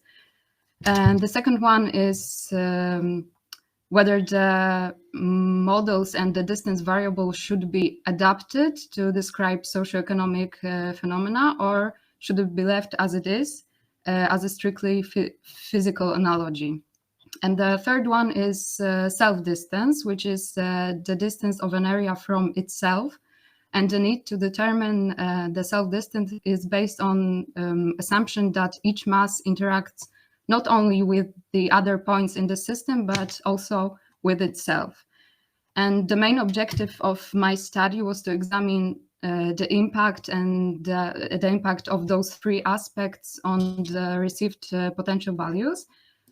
And for that purpose, I identified three main approaches to model concretization. So it was one model that I called analog model, and two verified models where distance variable is modified and replaced by some type of function. As well as four ways of expressing distances, which were the straight line distances, physical time and economic distances expressed in kilometers, minutes, and euros. And also four ways of measuring self-distance. And the spatial scope of the study included political districts of Austria. And I chose this country because of its topographical layout, which I assumed could have an impact on increasing the differences between different types of distances. But since the potential models represent phenomena that is spatially continuous, I also included county units from surrounding states. And in total, there were, I believe, 169 points. And since my main focus was the model itself and not any specific phenomenon, I used basic population potential. So I took the population figure as the mass in the model. And in order to compare different models with each other, I used a number of different methods, such as adaptation of zip, size, and rank and size rule, and spatial regression analysis. So this slide presents the spatial distribution of potential values. And this was my first step, the first stage of the analysis. And as you can see, not much came out of it. So the main conclusion from this stage was that the spatial distribution of potential values show many similarities regardless of which model I used. So the areas of low and high potential values are in more or less the same places. But when looking at the statistical distribution, I started to see some differences. So the main one is that the economic distances gave much higher potential values. And for the analysis, I also included the potential concentration factor, which tells the share of self-potential in the value of total potential. So the value of this factor for analog models were lower than the corresponding verified models, which means that in the case of these models, these analog models, self-potential played a smaller role in shaping the total potential.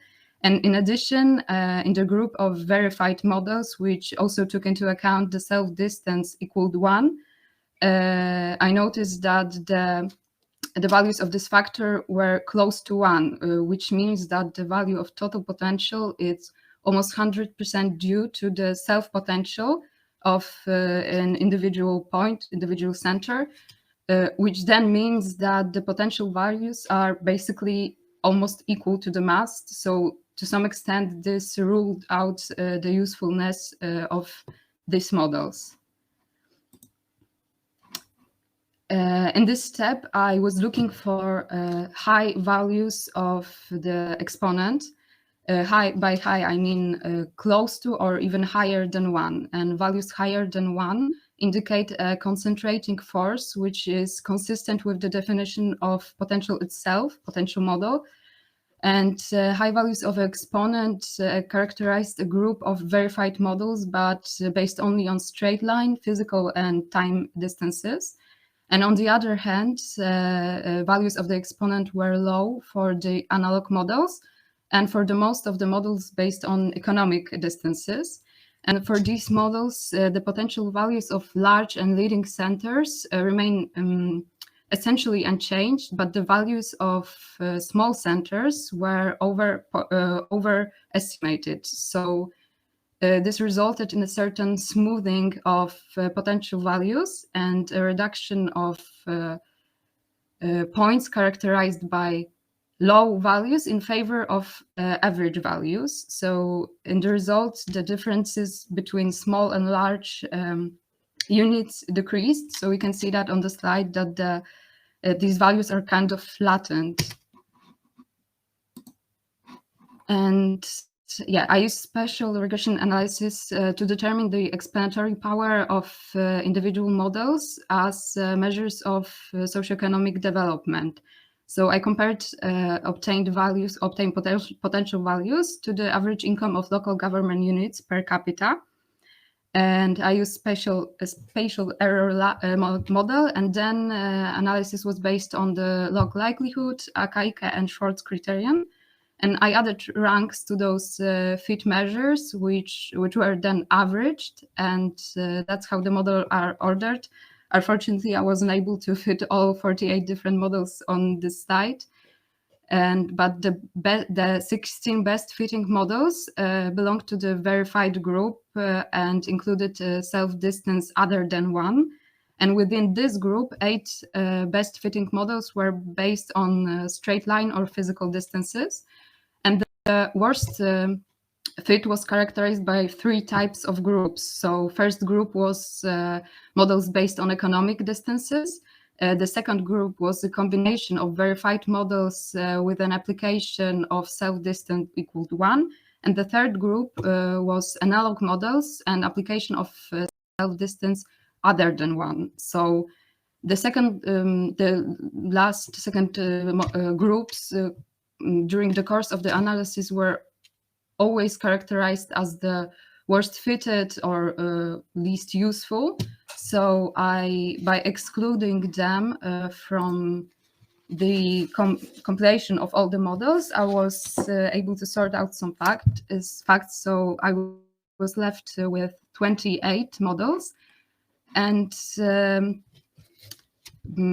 I noticed that the potential models most useful and suitable for describing socioeconomic phenomena are those in the verified group. So those in which the distance variable is replaced by some type of function of this variable, and that are based on straight or physical distances. And models based on economic distances had the worst fit to the value of the development level index. As well, they were characterized by lowest values of exponent from rank and size rule. So this directly contradicts the thesis that this type of distances should replace classical measure of place separation, such as physical distances. But definitive confirmation of this statement requires a comparative study and analysis of the result in other areas characterized by different topographical arrangements and different transport networks. And in addition, it is necessary to examine the fit of individual potential models to a wider range of socioeconomic phenomena. And in terms of the type of distance on which the model is built upon, additional analysis is required for time distances. And that's because during the analysis, they were always kind of in the middle, kind of average. So there's not much that I can talk about right now. And that's all. Thank you very much for your attention. Thank you so much, Martina. It was really interesting to see the presentation and actually to listen to you. By the way, I've read your thesis, the one that was presented to the competition that ERSA was looking forward to reward nice young researchers. And I think it's really top research, one of the top research that I've seen recently. So once again, congratulations, and congratulations to all of you. If I could ask all the presenters to come to me, if that's possible, could the organizers make the magic of bringing all the people that presented? Thank you. Yeah. So I think there is a couple of questions that appeared today. Some of them are already in chat, and some would be more or less the questions that we are expecting to arrive, or those that I could ask. So let's start first with a question that are directed here with the chat function. There are actually two questions to Katarzyna. The question number one, you can read it as well, but I will read it. How Industry 4.0 is understood in this study. So we have a question regarding the study. It's a new concept, as Wojciech mentions, with novel technologies, but some data about providers are from 2010. And the second question, index of propensity to Industry 4.0. Should policies support those with highest potential or with lowest potential, or all the areas? Question. Okay, so Wojciech, thank you very much for your question. So I would say that, as we all know, in the science, there's lots of, I would say, definitions of some processes and things. I would say that I would define Industry 4.0 as an evolution, not a revolution, because we are in some stage of industry. The next stage, there is really, in the literature, everyone is right now talking about Industry 5.0. So it's something new and something to investigate.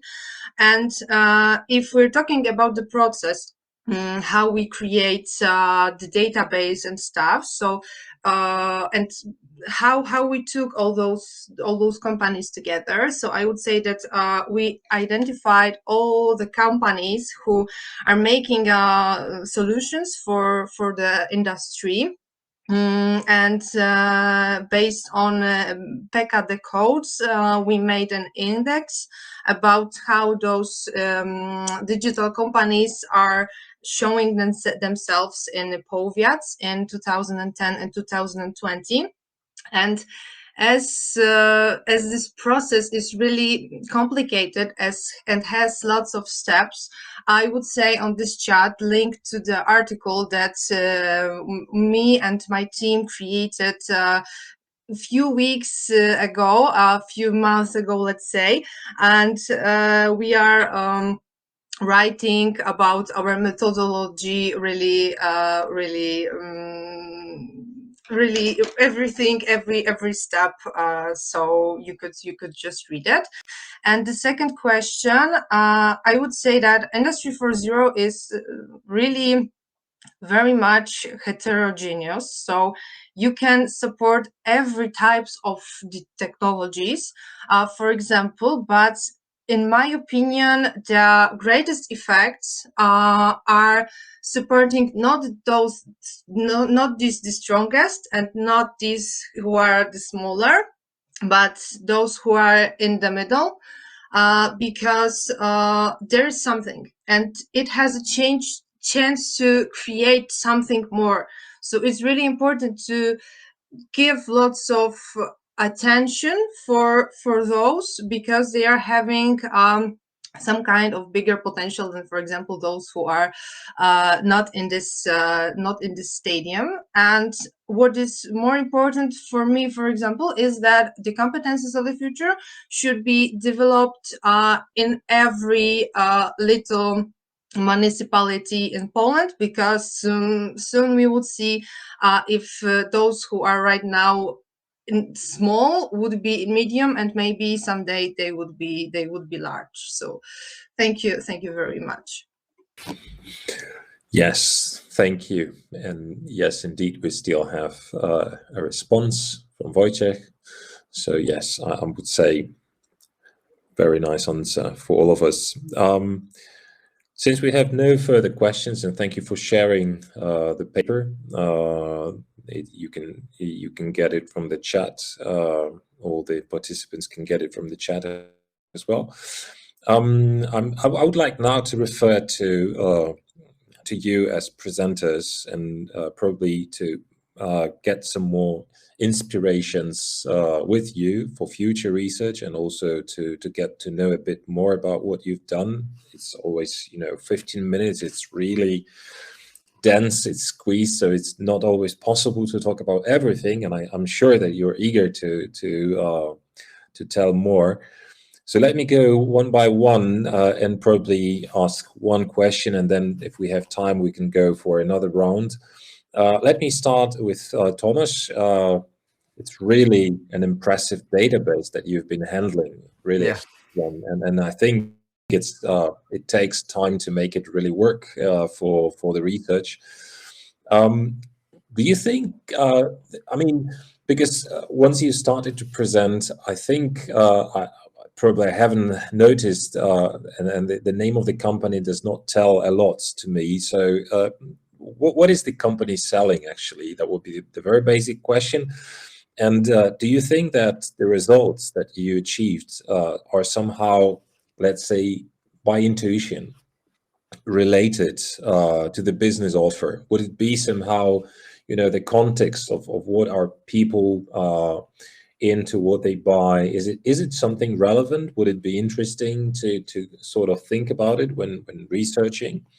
So 2 questions for you. What is the company selling? And the second one, how would you think about getting those results in line with the specificity of this company? When it comes to Katarzyna will get the question because you already talked to us. I've got a question to Tunda now. It seems to me that the whole idea about the shadow markets is really a huge challenge, and it's very much theoretically identified with a lot of issues about how to measure and how to get hands on the data.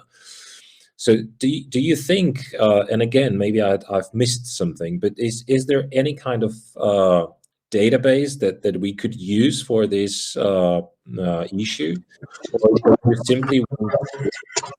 Okay, so the most important let me just finish the question, and Yes, then I'm ready. take some time to think about it, okay? And then you can come back. Let me first ask questions to all of you, and then you can come back and you can speak about it, because I think it's always nice to relate the responses to each other. So it might also be a way to have a discussion between you, and not just to answer questions. So one of the questions is actually about the data. So how do you think you can handle that? And second question that I have, very much linked to this one, that's the question about the possibility of use any kind of proxy data. By proxy, I mean there are sometimes ways that we try to investigate issues by means of putting the most, let's say, representative things, but it's not directly what I like to measure. So now I will switch on to Martina for my question, then I will be back to Katarzyna, and then you can start answering in the order you like. As I said, I've had a pleasure to read your thesis. So I know it tells much more, and in 15 minutes it's very difficult to present everything. And big compliments to your promoter as well, who is with us. But my question is, how actually you could follow the results, how you could promote the results in praxis. I mean, how could the results be used in any pragmatic way in Austria, or for any policymaker, or for any business entity, or for any, I don't know, citizen of Austria or the neighboring countries? Would you find any particular ways how to make use of it? Or is it just because we are testing the models? It's always this funny story when people dealing with qualitative and quantitative research meet, and it's always like, oh, you're just digging down the digits and you cannot tell anything about the reality. And those that are with qualitative methods, they only say, okay, we can see this is and that is, but then, well, so it's just, it's nice to know something about how to make use of it as well. But yes, that would be my question. And finally, Katarzyna, I really enjoyed the maps. It's something that always tells this story. So it's always nice to see a map with something, and that's what geographers and economists like to talk together to each other. Actually, Wojtek stole the question that I had, but I have some more questions. Do you think that there are specific competencies or skills that are needed for Industry 4.0 that we still miss the most? The education is not delivering in terms. Well, I'm asking you about your opinion. It does not have to be based on the research purely. It could be a reflection, ideation for future research. But I would be thinking about it in terms of, is there any specific competence, skill that you believe the schools are not providing the businesses, the companies that are entering Industry 4.0 these days? So there are 4 questions to you, Thomas, then Tunde, then Martina, and then Katarzyna. If you would like to have some more time, or if you would like to get some more questions and then answer, no problem. But also think about maybe you have some questions to you as speakers. That would also be nice. The floor is yours. Okay, so I can start because I was the first one. So the Jim Beam company, we can describe Jim Beam company as a fitness retail shop in general, with the focus on several segments of this area. For example, some fitness supplements, sport nutrition stuff, healthy food, clothing in recent years, and workout accessory as well. And as I mentioned, that we divided the country into the Slovakia and the global, and the gender into female and male. And it was due to the fact that, in my opinion, the female are buying different good in contrast to the male in this segment specific. So that was the main reason why we decided to split the genders into the 2 separate groups. And from the point of view of a recommendation to the company, as I already mentioned, the at the beginning, I found out that the customers are shopping really homogeneous at night, probably on Monday in the first or the last quarter. So I was kind of scary that my results aren't good enough, because we have 4 groups, 3 cluster in each group, but the same results in general. But then I think that, or I wondered that the homogeneity of the customer isn't the problem, because the company can focus and target their marketing strategies on specific days in the week and a specific time of period. So in my opinion, there is opportunity to optimize the budget spendings in their marketing activities, especially in Facebook. Actually, the Facebook after the iOS 15 update is kind of downtown nowadays. So the knowledge for the company that, okay, let's spend the majority of our budget on the Mondays, on Tuesday, on the night hours, is in my opinion very useful, because there is option to distribute your budget, for example, on Facebook campaigns. Let's spend from this hour to this hour and on these days. So I think that optimization is the main result of my research for the company. Thank you so much. If you would like to comment about Thomas' work as well, feel free. It's not just that I ask questions. So now let's go to Tinder.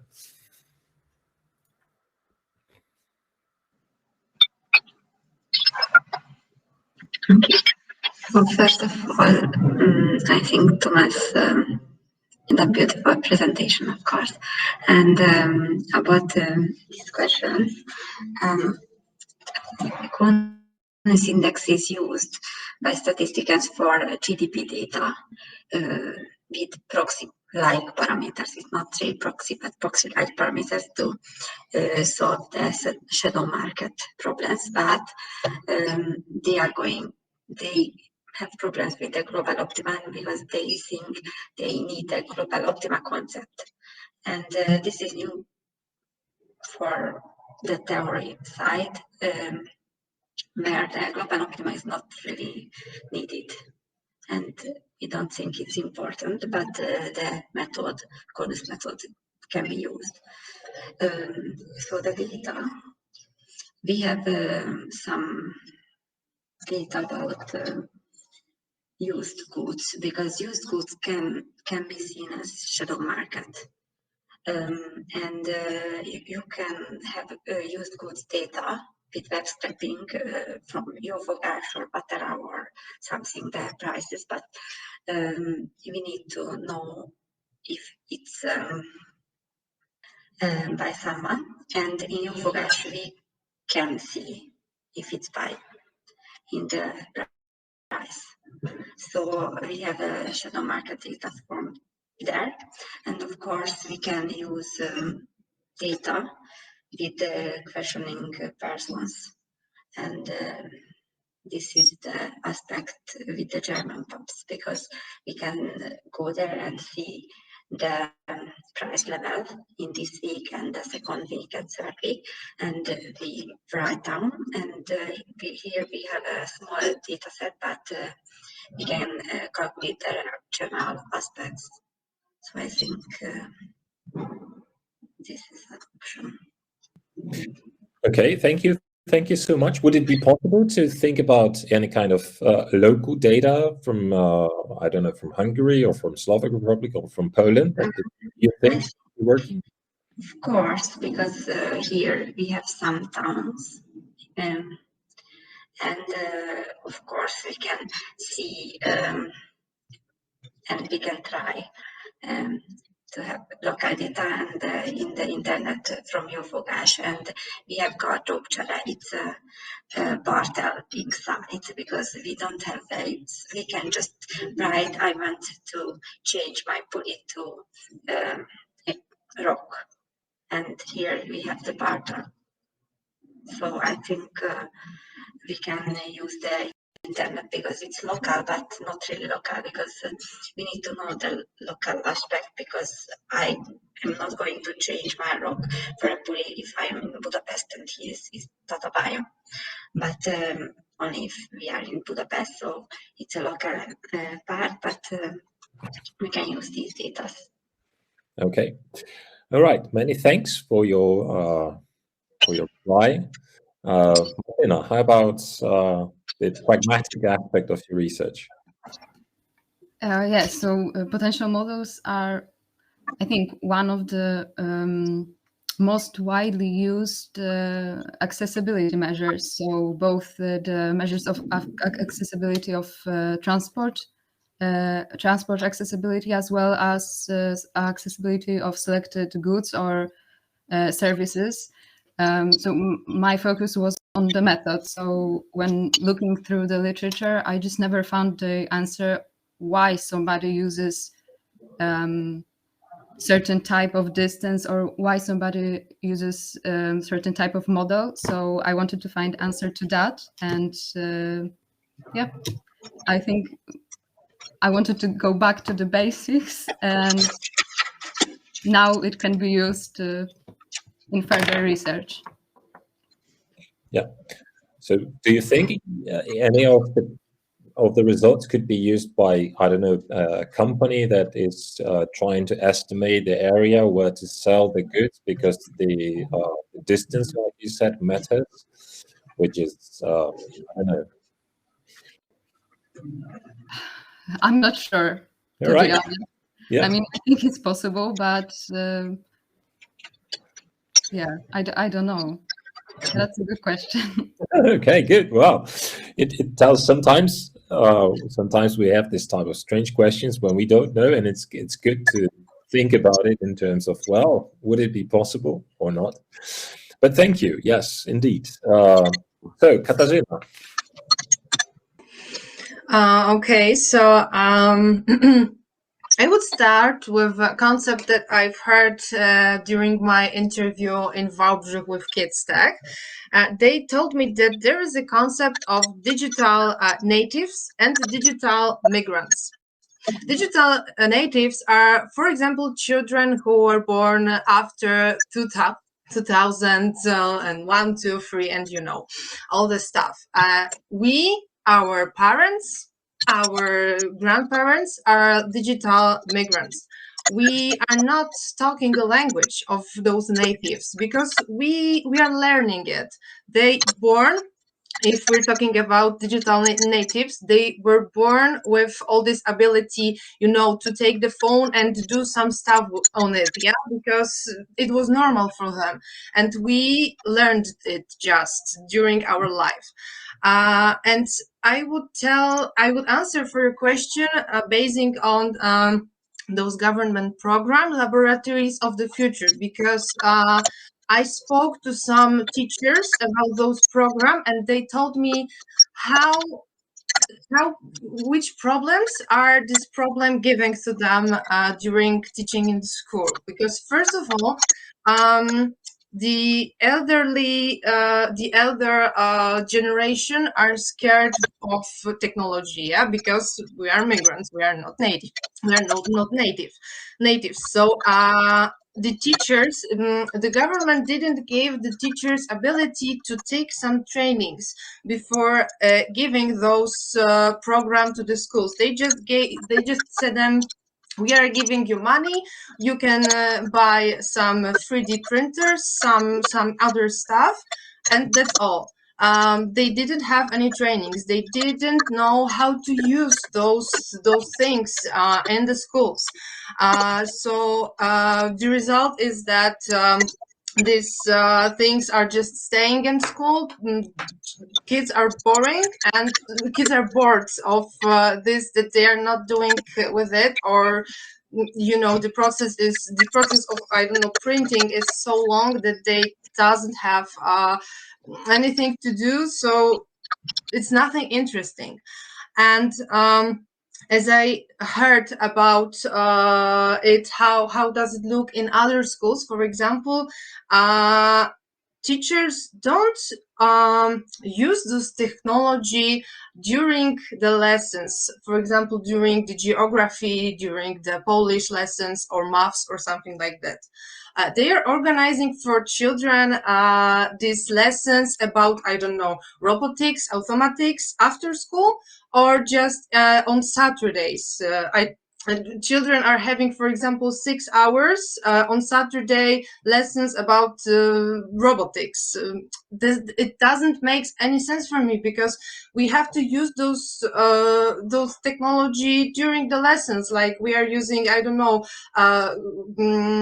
some boards or some computers during IT lessons. So I think that's right now the problem of Polish schools, to teach the teachers, to learn the teachers how they have to teach children these competences. Thank you very much. All right, thank you. You're right. Sometimes trying to offer good knowledge on technologies, the teachers are failing with their lack of competence, and that's really something that they should, or we should, challenge. That's true.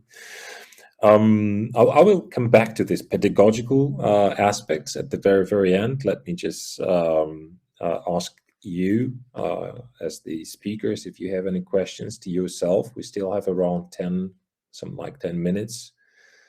Would anyone of you like to ask questions to you? If you can think about this question. And meantime, I still have a question to Thomas. I was thinking again about very pragmatic use of your research. If I were the company owner, I would start to think about how to monetize your research. And by means of monetizing, I would turn to marketing, even though I'm not from this field, but I would think about practice.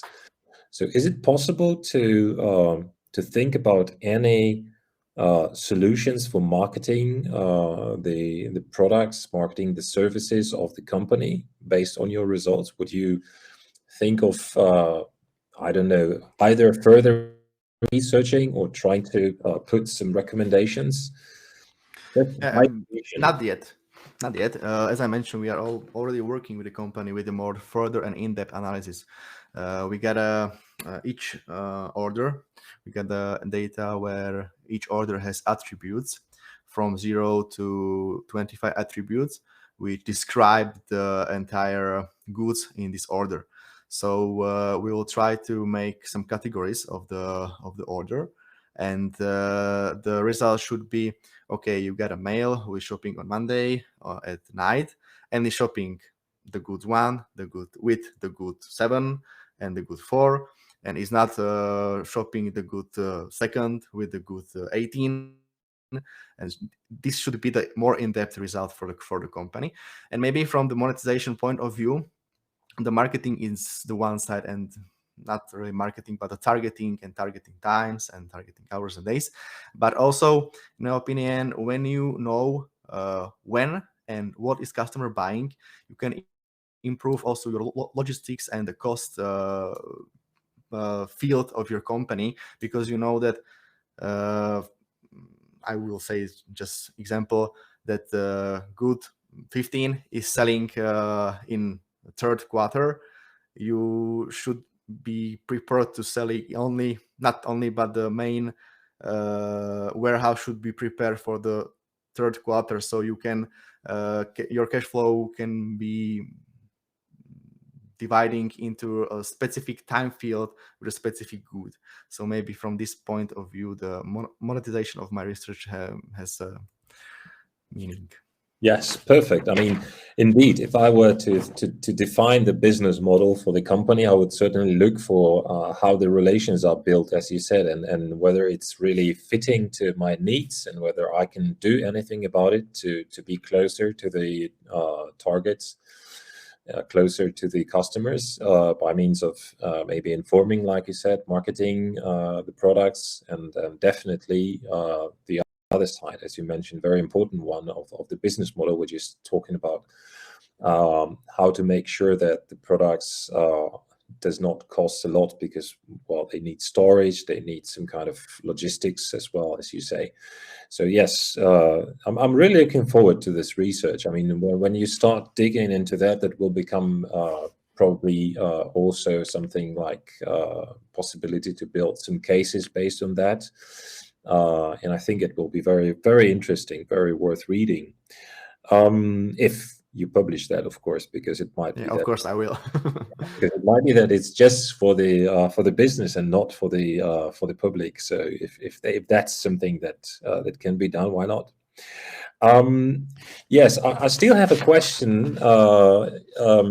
Yes, I still have a question to Katarzyna. Because of the Upper Silesian links that you provided, and I feel, well, I'm sitting in Upper Silesia in one of the small towns here, so it might be that it will be nice to know a bit more about it. Apart from these competencies, I wonder, because you mentioned that for some of the cities it was really a struggle. I mean, when you worked with the statistical data or the data itself, and then you worked on some policy documents, so it means that you had to do a really vast array of work.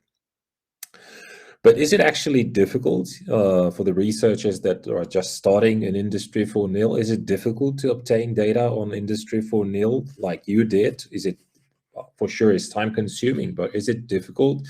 Is it something that, I don't know, you need to spend a lot of money because you need to buy something? Or is it basically something that you can get from statistical office, from the internet? Sometimes, you know, we do have this type of puzzles if we want to research something and we think, okay, if the data is available.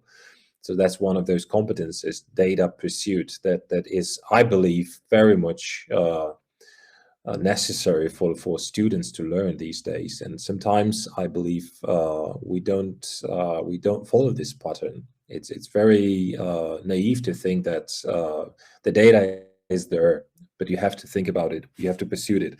Okay, so my question is it difficult to obtain something like you've done? Is it difficult to obtain the data on Industry 4.0 for the industry, especially in Upper Silesia? Okay, so I have this slide that I'm working on a project that is financed by NCN, and I'm working with great people who are having the best ideas, I think. And thanks to that project, I have lots of my database and lots of my data, for example, about those digital entrepreneurs. This project is also investigating digital entrepreneurs in Poland, but we are really focused on Upper Silesia, Lower Silesia, and Podkarpackie Wyborcze. So was it hard? I don't think so, because I found my own topic in those researches. So I started to investigate it more, those cities that I chose for my case studies. I'm from Bytom, so it was really, really easy for me to take some data from Bytom, for example. And yes, our team is working really hard to get all of those data. We are going for some conferences. Lots of my information, for example, about laboratories of the future, are from the conferences or from talking with educational institutions. So it's a lot of, going somewhere in Poland, looking for some events to meet those people, to have some contact with them, because I think that this is the greatest information you can get. Thank you. Yeah, thank you so much. And greetings to Krzysztof and Agnieszka, by the way. It's really something that I'm following your research, so happy to read more from your side as well. Okay, that's the last chance for the questions from audience. If there are any questions, I would really love to see them now. We are around 3-4 minutes before closing the session.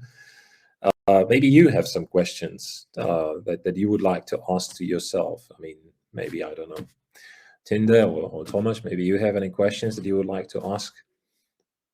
I'm not pushing. Well, it's always nice to have lunch a bit earlier, but it's always an opportunity. And then I know that, well, conferences are places where people start and do a lot of research by networking. So maybe you found any particular areas that you would like to investigate that were somehow influenced by each other, by your research.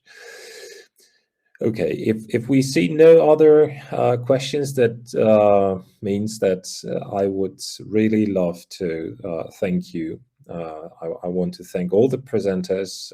Thank you for being on time at all times. It's very important. Thank you for providing us with your research, with ideas about how you found methods, how you identified the results. And I really look forward to seeing you further and reading your papers further on in future. Normally, I would say have a great day in Poznan, but this time I can only say have a great day virtually in Poznan. So once again, thank you, congratulations. It was really a successful session, and I enjoyed it very much. Thank you. Thank you very much. Thank you. Thank you. And thanks to the organizers for providing us with this opportunity to spend this time with these lovely presentations. So thank you and bye-bye.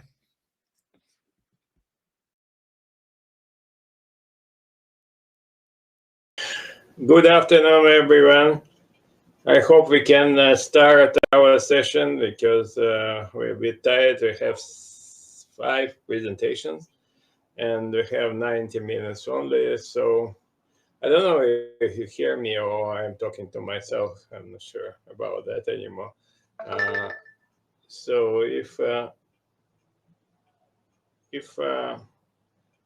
you hear me, then please let's start. This system, okay, yeah, I got some reaction which really helps. Otherwise, I'm not sure about it, how the system works, and it's a little bit different from Zoom, which I used to. So hope we manage. Okay, so we have 5 presentations. As I told, our first presentation from Ma Yuing, if I'm not mistaken in this pronunciation. I don't know whom you're writing to. You can share your screen. How can I share my screen? Why do I need to do that? So there are some technical personnel who hopefully will help you to do it. So 15 minutes to everyone. And I think after 14 minutes, I will have to remind you that you need to finish your presentation sometime. Please don't force me to do that. So be short and concise and right to the point. So, Mr. Ma, so floor is yours. Yeah, hello everyone. So my name is Eugene Ma, and I am a PhD student at Vrije University Amsterdam, the Netherlands. And here today I would like to share a research study about accounting for rivalry in the local provision of ecosystem services in urban areas. This is a study cooperated with my supervisor Eric Coleman and another Professor Danny Brotman in. So here's the main idea of my research. So from the studies, the importance of the balance between ecosystem services supply and demand. So we would like to measure the capacity of ecosystem services. And ecosystem services, and from the urban green spaces, and we also measure the ecosystem demand from the society side, and we would compare the supply and demand side, whether there's a match or mismatch. Then we can find more information where we can look deeper into and do more related strategies to make a better, sustainable society and environment for society, for people to live. And for this specific study, we focus on in-situ ecosystem services. So one type is recreation services, and the other is cooling services. Because this type of two services are the most in situ in the localized ecosystem services that people would consume every day and everywhere. So it's quite important for us to make a focus on that. Our study areas in Amsterdam, so it's 15 kilometers multiplied by 15 kilometers, the area study. And we measure the recreation demand and supply. Here's the demand from the green spaces, and we can say it's it's quite it's quite here's the supply. Is the supply, and we see a lot of green spaces in Amsterdam area because there are a lot of park areas and open spaces where people can recreate and do a lot of like walking or running services to make their life happier. And in the surrounding areas, in the rural areas, there's not so much recreational supply because there's not so many parks or reachable open spaces at this area. And from the demand side, we can also say that there are a lot of green spaces in the whole study area. And we compared the supply and demand, we can find there's a mismatch. So if the mismatch is negative, the match is negative, it means a lot of demand is not satisfied by the supply from green spaces. So these areas are the focus areas that people should pay more attention to for the future urban planning. Right?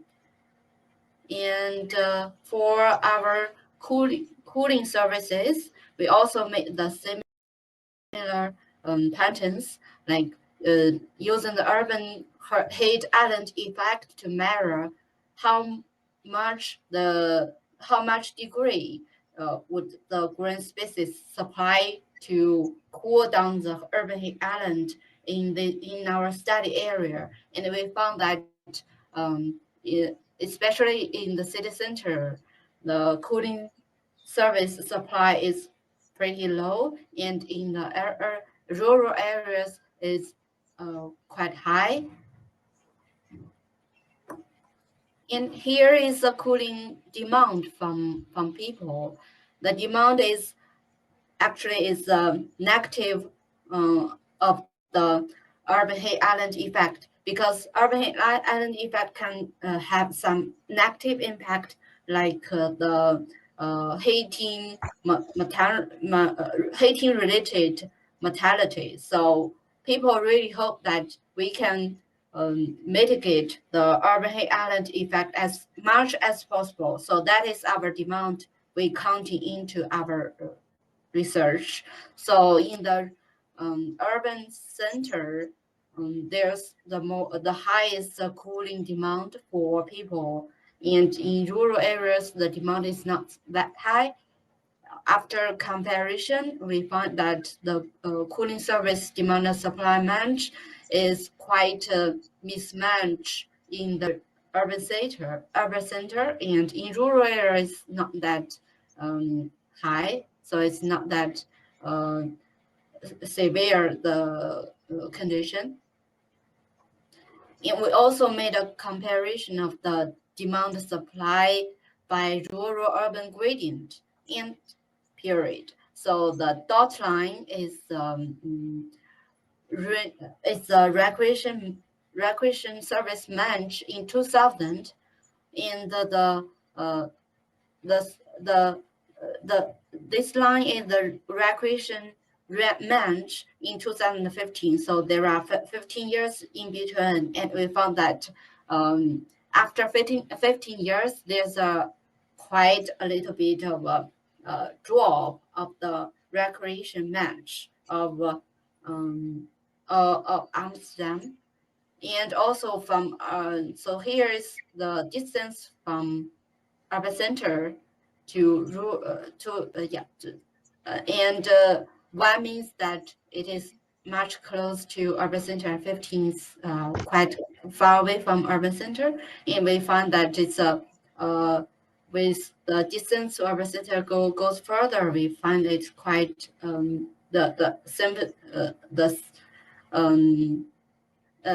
so we can find it's going higher, the match, and it's the match goes lower when it's goes to reach to another, like a sub central area or the other small city.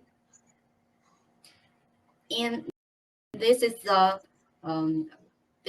other service, cooling service, and we also say that the pattern of the period of from 2000 and 2015, we found that the mismatch between these 15 years become bigger than before. And we also find that the mismatch goes from lower degree to higher degree, from urban from city center to rural area. So that is the this is a normal pattern. We also found that the mismatch over time. So hot spots means that the mismatch goes higher between the 15 years, and cold spots means those areas have the mismatch decreased during those time. And this is so it is quite true that we can say in city center more hotspots shows up, which means that there are more mismatch happened after 15 years about recreation services. And this is a cooling services. Also, we can find that a lot of hotspots also means mismatch increase after 15 years. And also those two type of recreational services and cooling services, they are different, and we hope to find more insights about those two types of services, because recreation services is ingestible. So people occupied one room, 1 square meters of green spaces.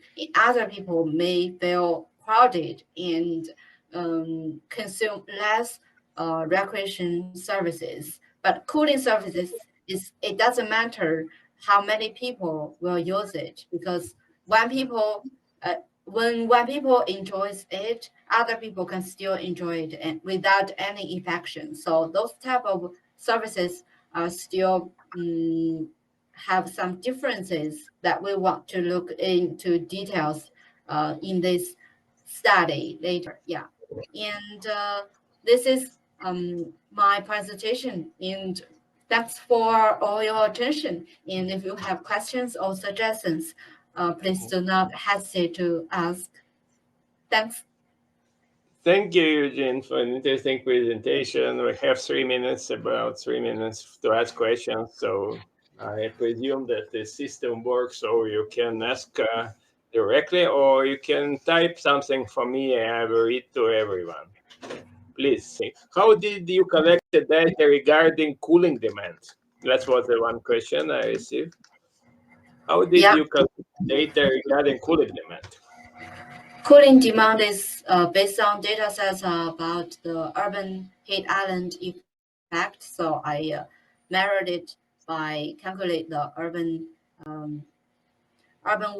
building volume and build up areas by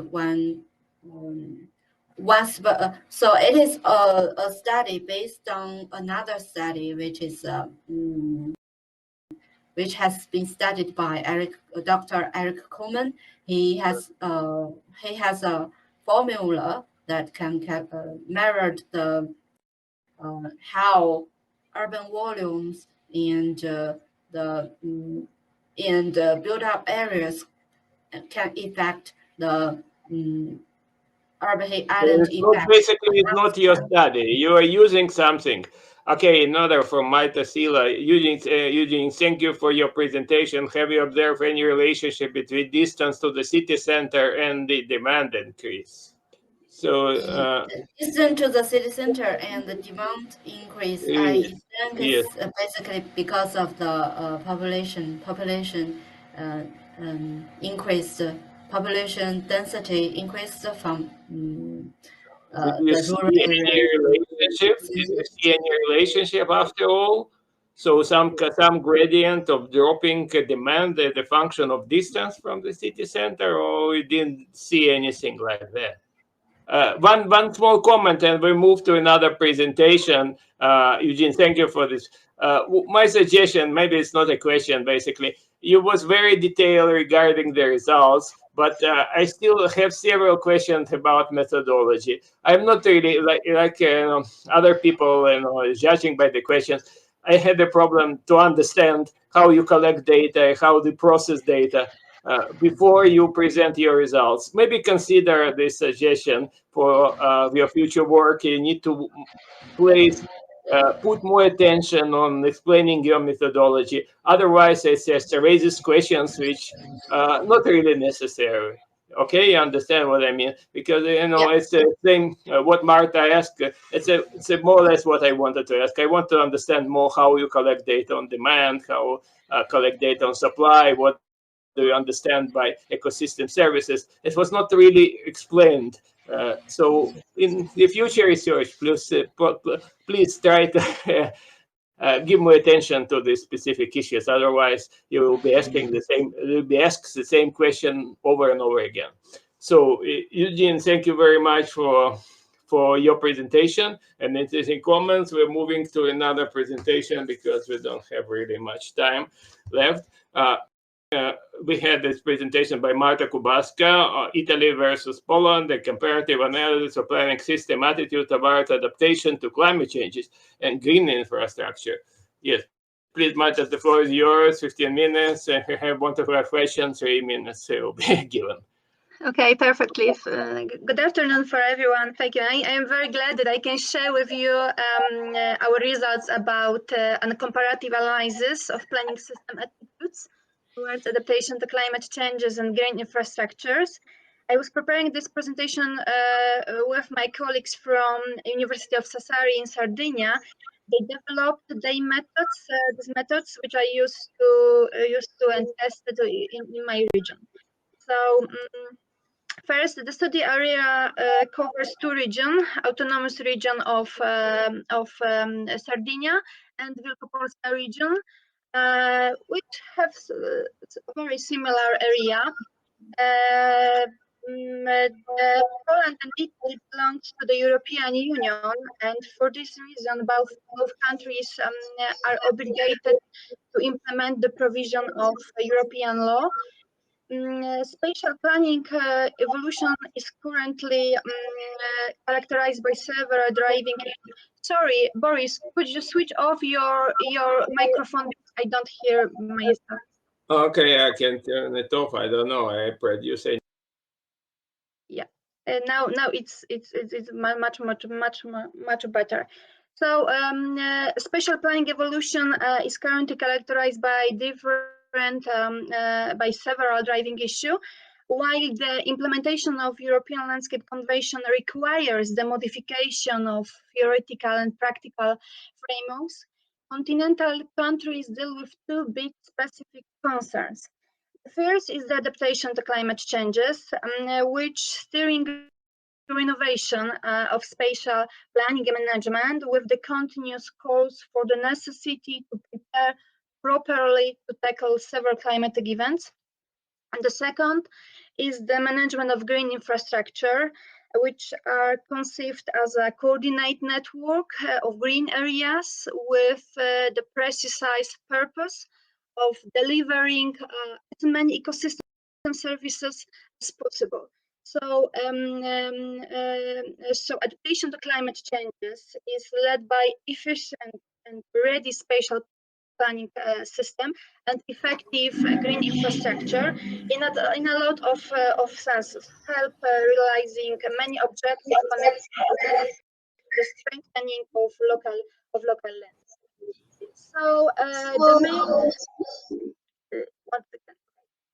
So the main in this paper we aim at comparing attitudes of Italian and Polish spatial planning system along two main filters.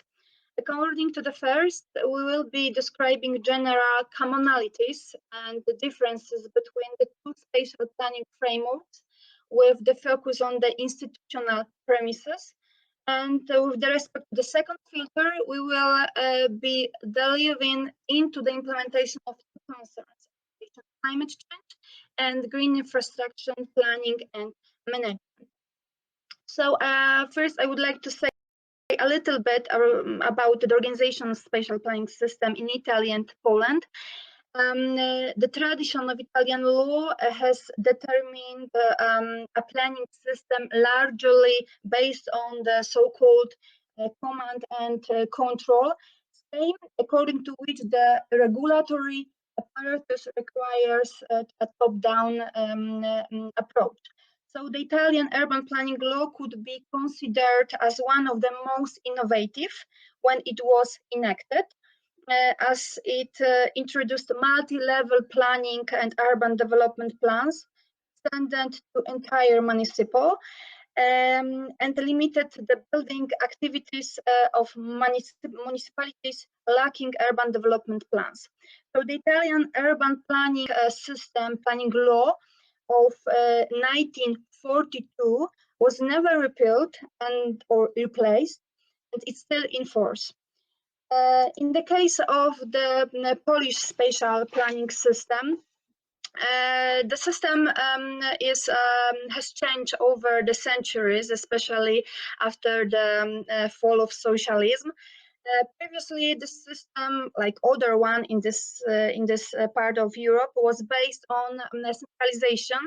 So planning decision system was made centrally. The consequence of this was that the authorities, local authorities, had no influence on the direction of spatial planning, spatial changes in this area. And after 1949, the Polish government made a huge effort to create a new system for spatial management, the final version of which was created in 2003. And it's still and its provision are up to date. So the Poland has got 4 hierarchical levels of government. But goes to our main task, main topic. So adaptation to climate change. So in 2013, the European Union Commission adopted the European Union strategy for adaptation to climate change, which aims at making the European member states more climate resilient. So the EU strategy stressed the need to adapt adaptation measures at all levels, from national to regional level, and highlights, for example, that the Mediterranean basins are particularly vulnerable areas with respect to climate change. And the EU strategy also remarks the necessity to improve the coordination among the different levels to respond to climate change, and to achieve coordination and coherence at the various levels of planning and management through national adaptation strategy. And in the same year, Polish government, Polish Ministry of Climate and Environmental, prepared the strategic adaptation plan for sectors and areas sensitive for climate changes in Poland by 2020, with outlook by 2030. Also called as Climata project. This was the first document in Poland of that type, dedicated directly to the adaptation to climate changes.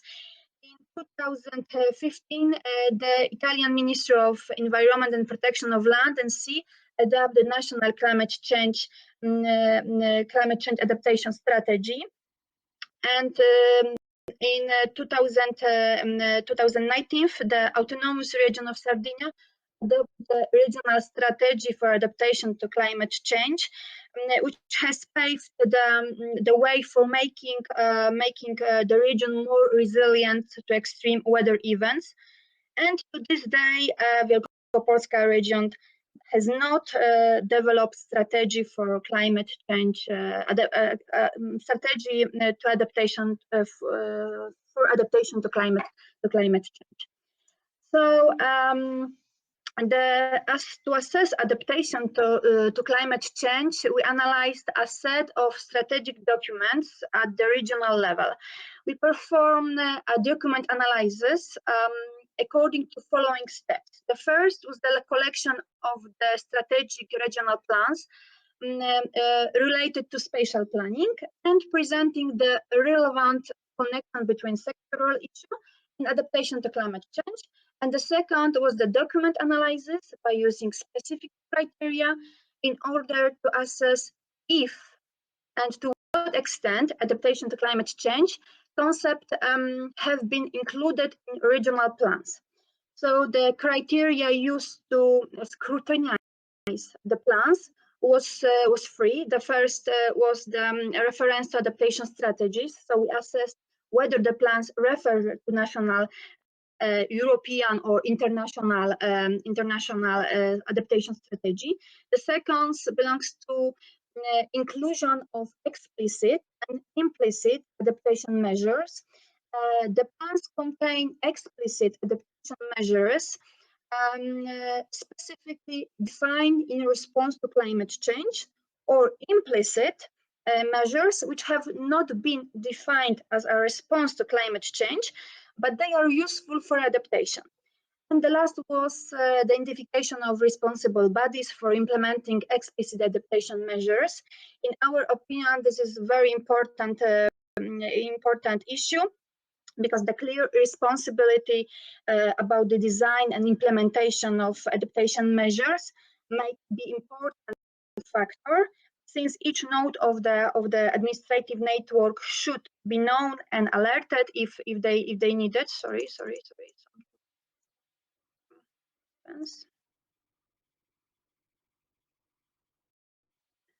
So the last was identification of responsible bodies. Here you can see some finding of our analysis. We analyzed 6 strategic plans and programs for each regions. And the most important highlights for region of Sardinia is that just 3 plans are consistent with higher level adaptation strategy of plans. So the principle and objectives have been transferred from higher to lower level, from national strategy, regional strategy to the lower level. And the same documents included explicit measure and identified the responsible agency for implementation of explicit adaptation measures. And the other three documents, which are river basin district management plan, flood risk management plan, regional cycling plan, include implicit adaptation measure.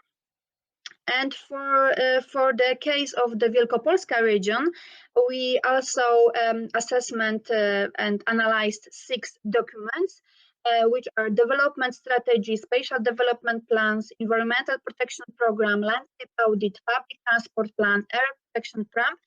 And we use the same score. And in the case of the Wielkopolska region, just plans are consistent with higher level adaptation strategy or plans, which are of course development strategy and environmental protection program, and the same included explicit measure and identified the responsible agency for implementation of explicit adaptation measures. And the other 4 documents include implicit adaptation measure.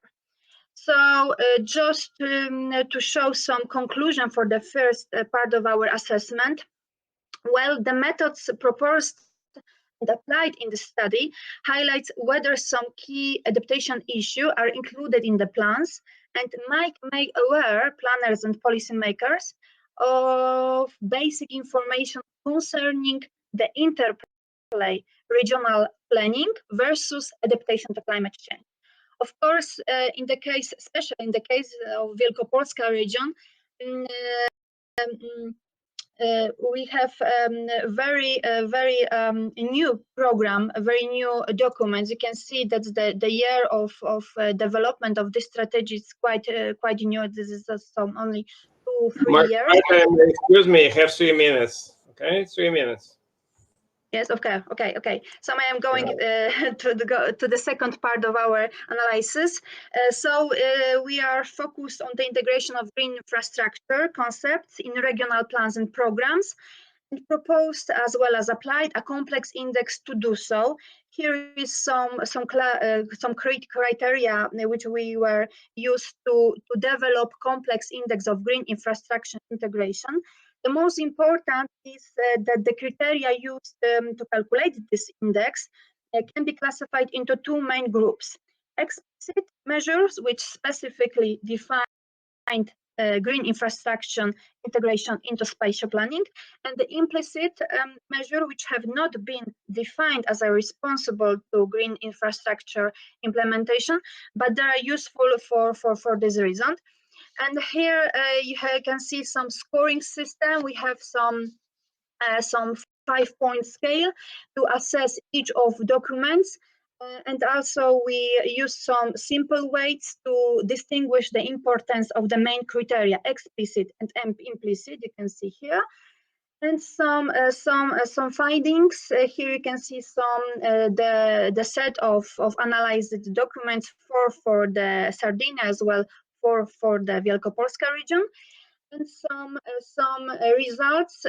Here is the result, the main result of the scoring assessment. The level of integration of green infrastructure concept is very acceptable. So once again, I can remind you that we have 5-point scale, so almost 2 points get in the case of the Sardinia, and we have in the case of the Wielkopolska we have much more lower. Okay. And some conclusion for this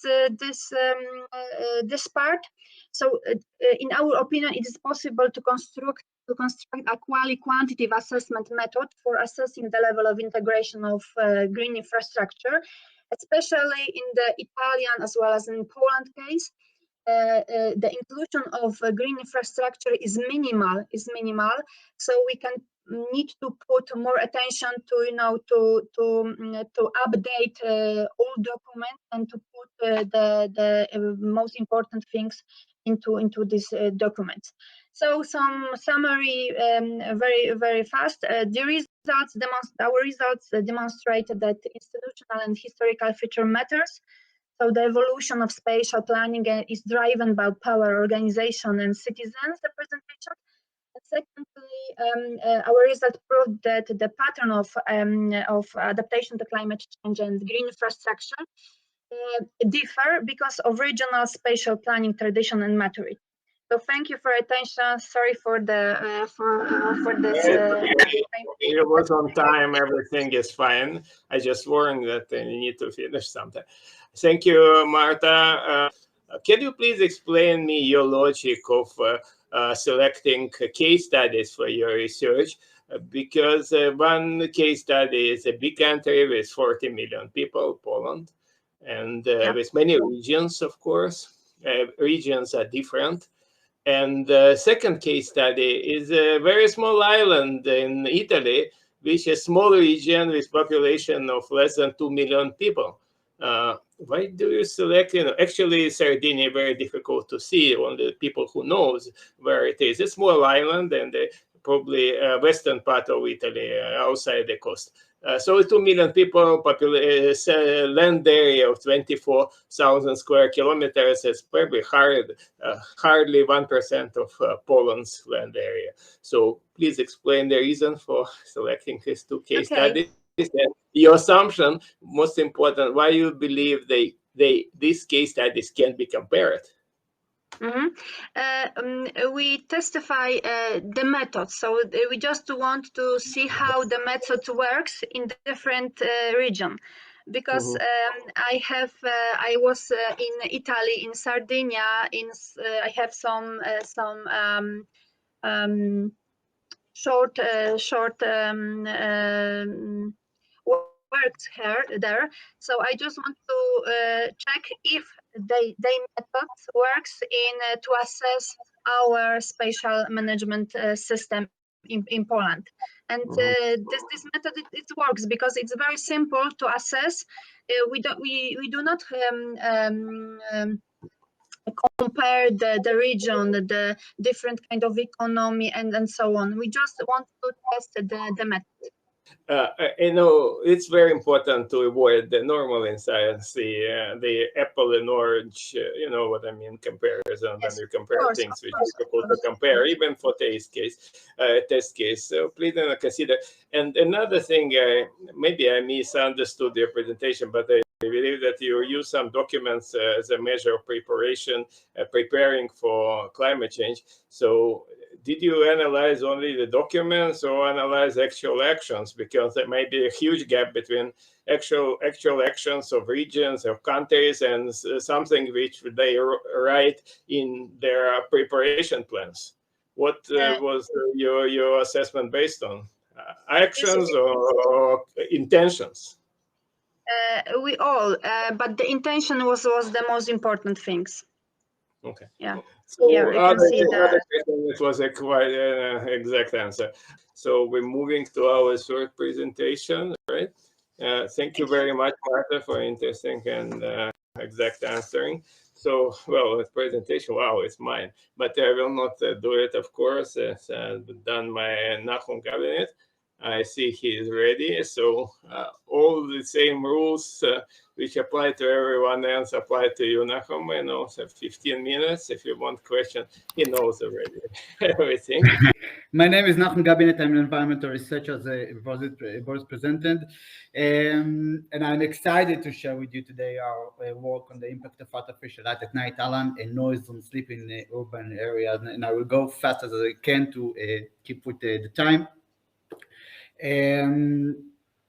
I'm going to talk about sleep, but I will not going to practice sleep, so please bear with me, and I promise you that I will give you a little surprise at the end. Well, as Colton Ellsworth once mentioned, 1/3 of our life will spend sleeping. If we'll take, let's say that I will live until the age of 90, a little mathematical equation, if you will, 30 years of my life I will spend sleeping. Now, let me say it again, 30 years of my precious life I will spend sleeping. This is a very long time. So let us hope that something important happened while we sleep. And we do find that during sleep, our brain is conducting memory assimilation as part of a learning process. Sleep is essential for mood regulation, health, and mental balance. And during sleep, we find the secretion of growth hormone and melatonin. And now melatonin is an anti-inflammatory hormone that is actually our natural antibiotics. And it's not surprisingly that the studies today were found the association between poor sleep and diabetes, obesity, cancer, heart diseases, mental diseases, immune dysfunction, even higher rates of morbidity. While looking at our sleep environment, it has changed dramatically during the past 300 years. Our environment is filled with supernatural sound and very intense and bright lighting at night. And this has led scholars like Fauci, like Lancor and Rich to define artificial light at night as light pollution. Light suppress melatonin secretion. We found association between exposure to light and a higher risk of cancer, breast cancer, prostate cancer, higher rates of diabetes, obesity. We do find in the last years the association between exposure to computer screen, a smartphone screen, due to the toxic influence of the blue lightning and it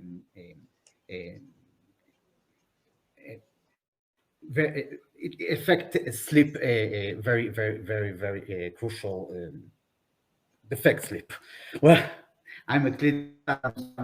Go on. Let's talk about noise a little. Noise is another stressor as defined by the Muzet as noise, a sound that is annoying.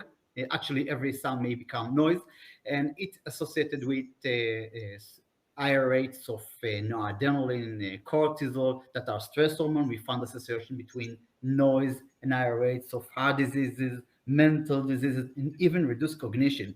And at this point, we probably want to stop me and say, well, Nahum, what do you have to add to the common knowledge? Everything was investigated. Well, studies to date were done in a very small and homogeneous cohort, using traditional method and equipment.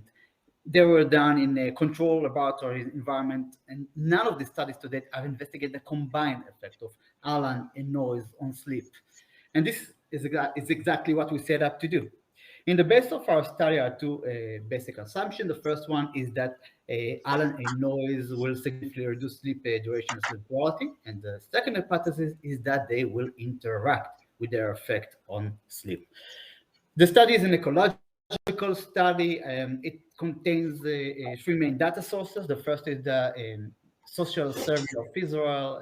It's an annual survey done by Central Bureau of Statistics to represent the population of Israel. It contains questions about lifestyle, socioeconomical status, and in 2017 it contained questions about sleep. We searched for data on noise, but we couldn't find any data on monitoring noise in Israel, so we had to come out with a proxy. We did an interpolation from noise from a row density. We tested different metrics of row densities, and finally the best performing metrics with respect to multicollinearity was chosen for the analysis. And last, exposure to Alan, estimated exposure to Alan was obtained from NASA's VIRS instrument satellite image. The image was converted into a layer of points using the Geographic Information System, the GIS. Eventually, we left out with a map that contains more than 500,000 points, varying from 0 radians, black point in the map, total darkness, and up to 452 radians, the brightest point of the map. And actually, it was measured here in the area of Tel Aviv. Continue to explanatory variable were used to as in control variables, included the individual attributes, estimated attributes, and environmental attributes. We use linear regression to model sleep duration. We use logistic regression to model sleep difficulty due to the atomic nature of the data. And now let's talk about the result. We found that in large cities, people's sleep is shorter. We found that young sleep more than adults who sleep less than elderly. And we found that females sleep more than males. Now, don't get excited. They report higher rates of sleep difficulty. We found that in large cities, sleep is poorer. We found that young sleep is better than the adult, and the sleep of the adult is better than the elderly. Let's talk about the effect of Alan and row density on sleep duration. We found that increase in Alan and row density will decrease sleep duration up to 3% for Alan, 4% for row density.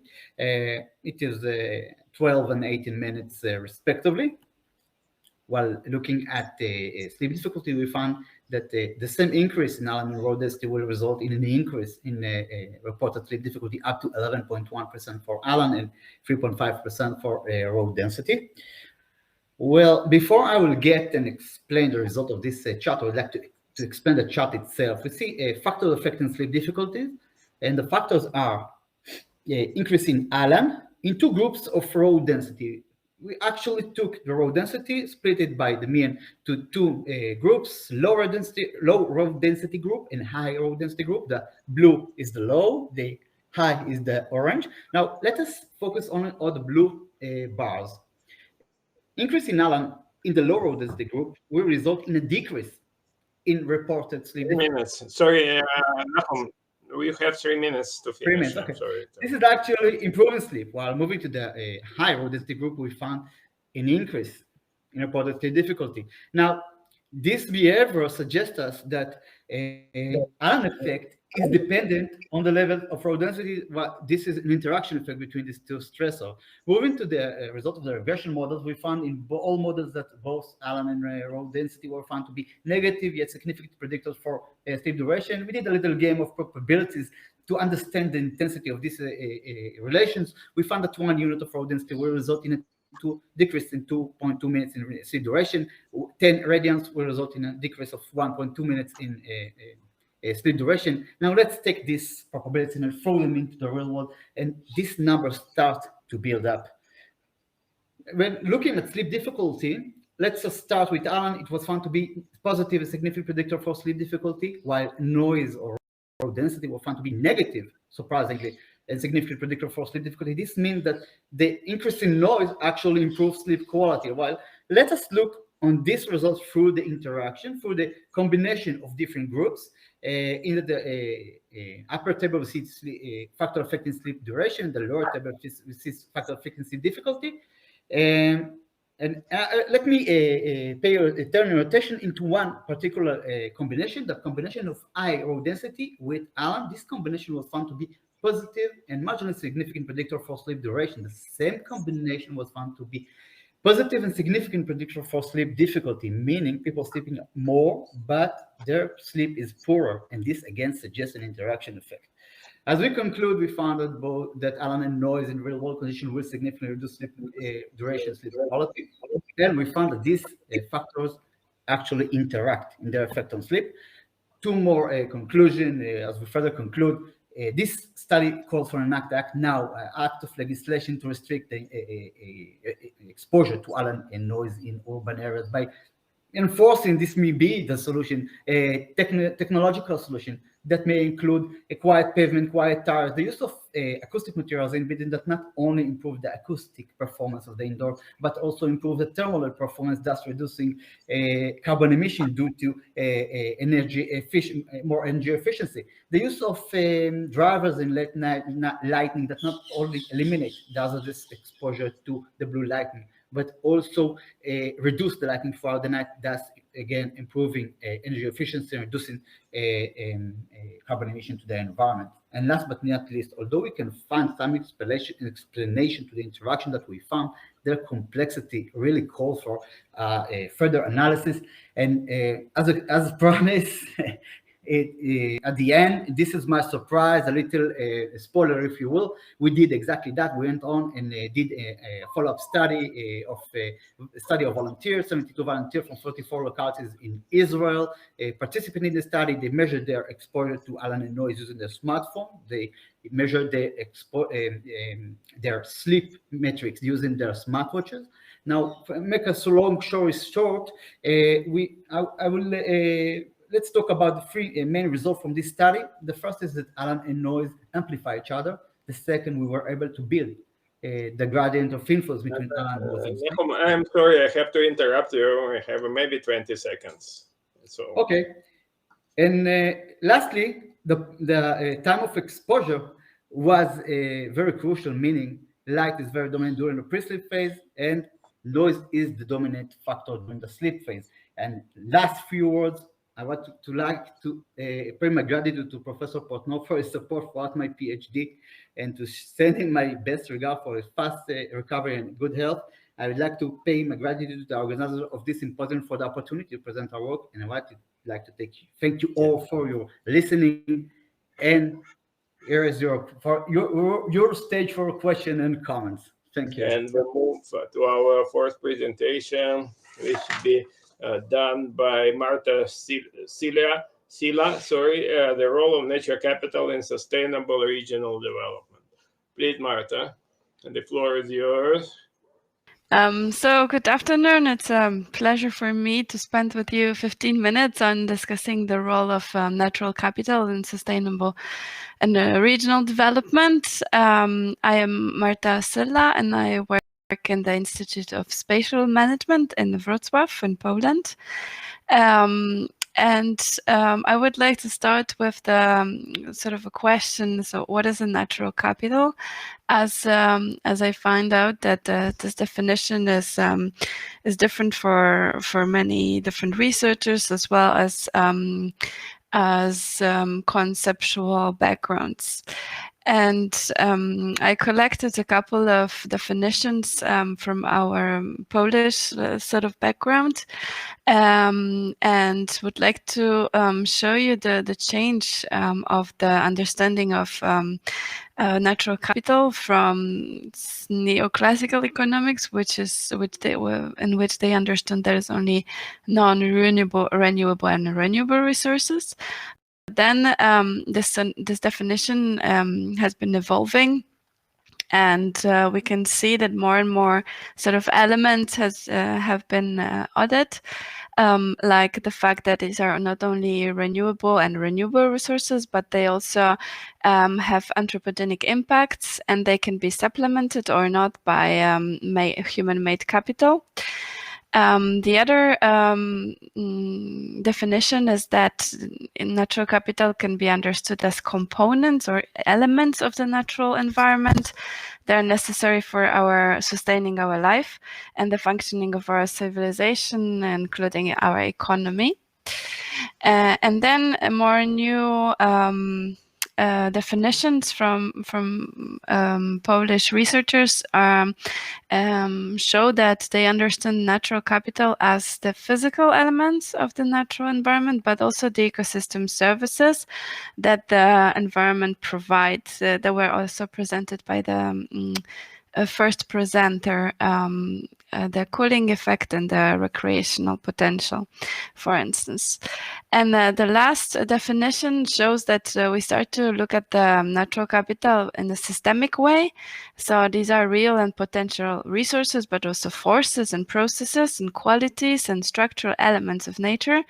And the important is not only that they are resources, but that the composition and interrelations between these resources and components of environment, also the services, so that the relations between services, they can work in a synergetic way, or there could be trade-offs between the service that we derive from nature. From more international perspective, the natural capital is understood as natural assets that in the role of providing natural resource inputs and also the environmental services for economic production. So this would be all the, for instance, material flows or energy resources that we use for economic production. But we can see that the capital is distinguished between the stocks, land, and also ecosystems. And the way their function is also important, as they are supposed to sustain human living and also economy. From the Convention of Biological Diversity, we learned that natural capital is the world's stocks of natural assets that include soil, water, or different environmental components, and that also the human derived benefits from the wide range of services that we call ecosystem services. And that the context of this definition is that we also need to include the devastation and overexploitation of natural capital and the relations between different capitals, human capital and also financial capital. And the last definition by Natural Capital Coalition is that this is another term for the stock of renewable and non-renewable resources like plants, animals, and also the way they are combined, they provide a flow of benefits to people. So again, we can see there's not only resources like I don't know, coal or gas, but also benefits that people obtain from nature in the form of services that flow in yearly, for instance. And the way the natural capital can be accounted for are ways that are developed internationally, but also by each countries. And the recent developments in terms of natural capital accounting are that United Nations statistical offices they released standards for natural capital accounting. So how to put sort of this capital and services into tables and into columns.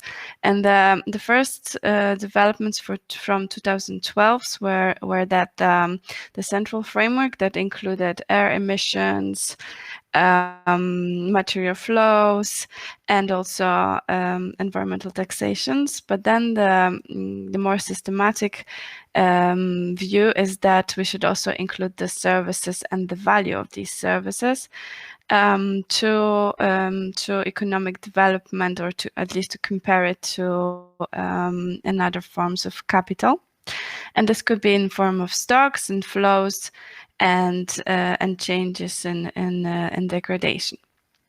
So my question is, what is the natural capital relationship to regional development? And I ask it in relation to Poland and to our areas of hotspots of ecosystem services, which are the protected areas that are widely recognized as hotspots. And my hypothesis is that the protected areas will be negatively correlated with the regional development, meaning that they will might hinder the development understood in simple indicator of GDP. And in Poland, the protected areas are of different kinds. Of course, national parks are the most protected ones, and they are the least in terms of area and the numbers. We have only 23 national parks, and their distribution is quite uneven in a comparison to Natura 2000 sites, which are plenty, as you can see. Because they are delimited by the directive of birds protection and habitat protection. And they are located mainly close to natural elements like rivers, and also lakes, and at the seaside and in the mountainous areas, and widely across Poland. And if we compare it with regional development, and firstly with GDP on the right side, that we can see that Poland is not equally sort of developed in terms of economic indicators. But if we look at the municipalities, we don't have values for GDP per municipality.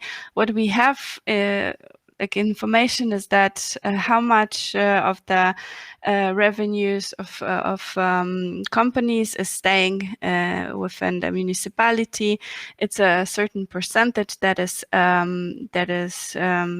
calculated from all the income from municipalities located within the borders of companies located within the borders of municipalities. So you can see the redder on the left map, the more wealthy the the municipalities, and it also means there's more companies and more income made by them. And we basically overlaid the layers of national parks, and we wanted to see whether there's any relation between the size and the share of the municipality that is covered by the national park and the sort of wealthiness of the municipality. And we only found very weak correlation for Poland. That is 0.3, and it's actually positive. So the bigger the area in the municipality, the higher is the income per capita in the municipality.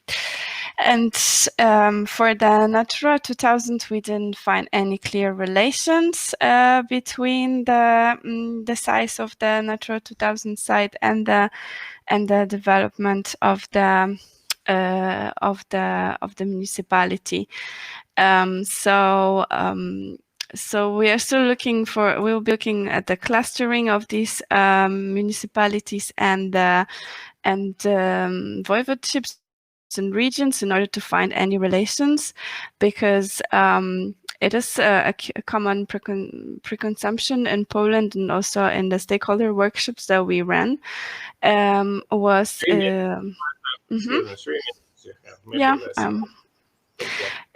yeah, so this sort of conflict between the protection, nature protection, and the development was highlighted by stakeholders and the municipality authorities. However, there's not, as you can see from our results, there's not like a clear pattern that we can apply to all the national parks and protected areas in Poland. So summing up, natural capital is understood more now in a systemic way. These are not only resources as hard, renewable and non-renewable ones, but also the services. And the hotspots of these services are the protected areas. However, there's not a clear link between the protected areas of Natura 2000 and the development of the municipalities understood as income tax from companies located within these municipalities. But there is some relation when we look only at the national parks. Thank you so much. I have basically two questions. In classical economics, there is a concept of first, second nature, and how this first, second nature is related to natural capital. Is it first nature or second nature, whatever it is, or you may be not familiar with first, second nature division. It's originated from Marx, Karl Marx studies actually, but it's important. And second question, if you please could define for me what, in your view, sustainable regional development means. Is only money which are generated by a municipality? I think your problem with the results, not very conclusive results, because you hadn't offered exact definition of sustainable regional development, because it's not only money which comes immediately to municipalities. Maybe it might be something else. Okay, please, Martha.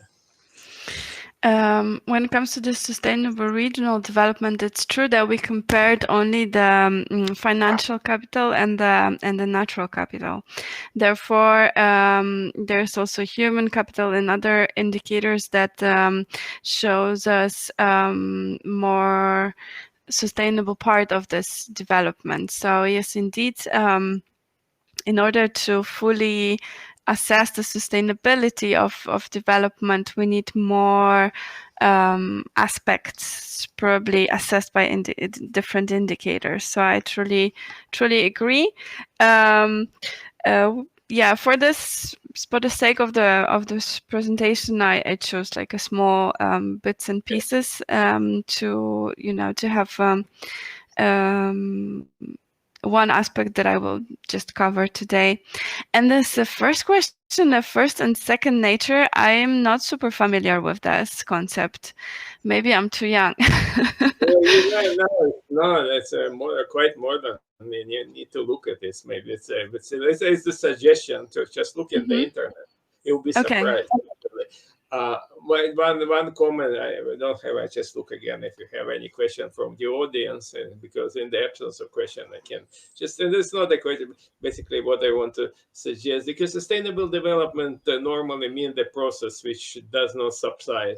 So we don't expect something which today is good and tomorrow bad, and bad worse or whatever. So maybe it's as a suggestion, if you continue with your analysis, maybe you should analyze processes or changes rather than cross-sectional effects. So if you analyze processes, you might be able to find that municipality which incorporates natural parks or other natural resources perform actually better because people are more happy and they work harder or whatever. So you need to consider besides what was my first question. How do you define sustainable development? Sustainable development is not what you see now. Sustainable development that you see over a sustained period of time.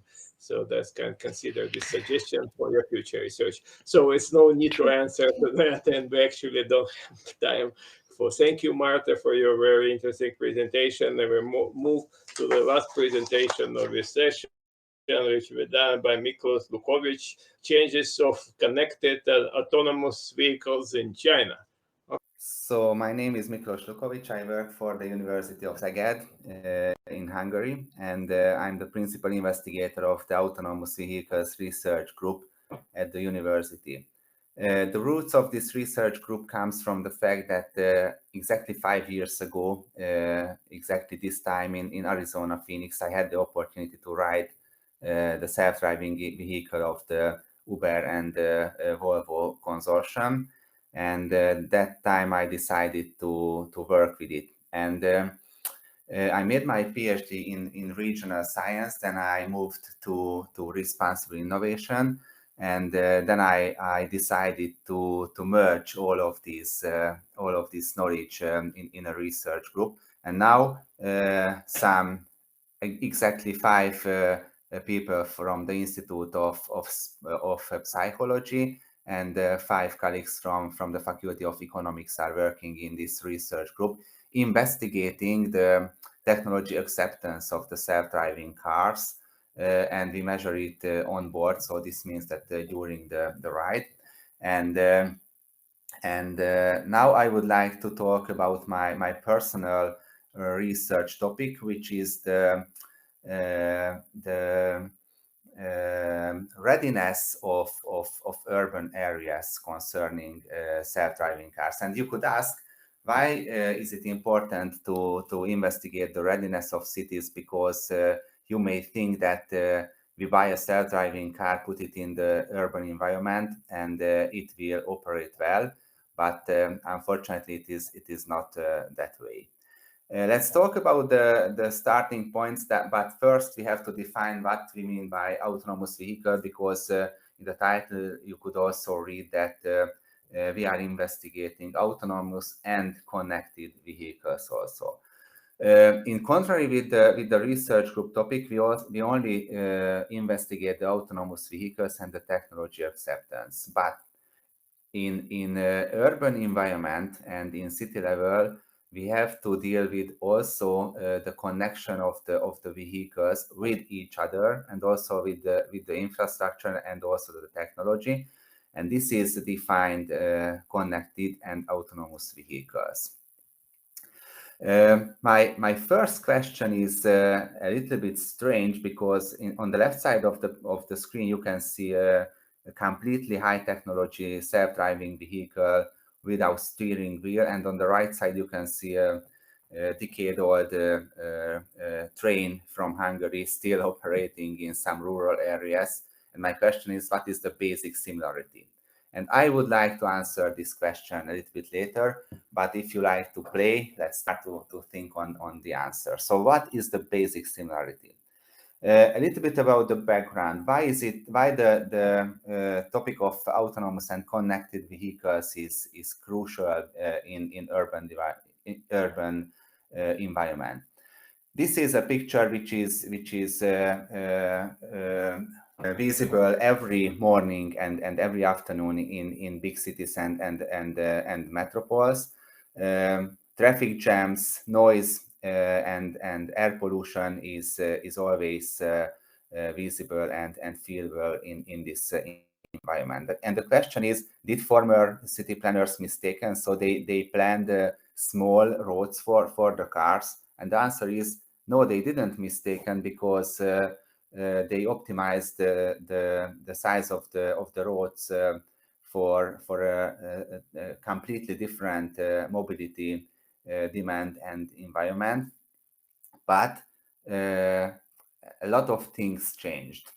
I would like to emphasize 3 pillars of this change. Pillar 1 is the global urbanization trends. That means that many people move to urban areas, increasing the population of the urban areas. Not only the number of people is increasing, but the number of cars they buy is also increasing. And you also can see from this very important graph that the size of the cars they are buying is also increasing from year to year. And we buy even bigger SUVs instead of small cars.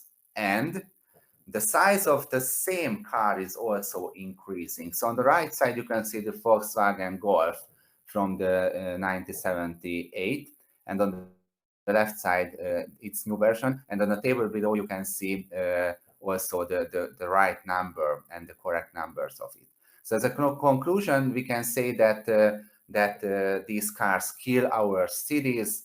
We can say that these cars pollute our air and use our walking areas. So the cities are optimized now for people instead of people to cars.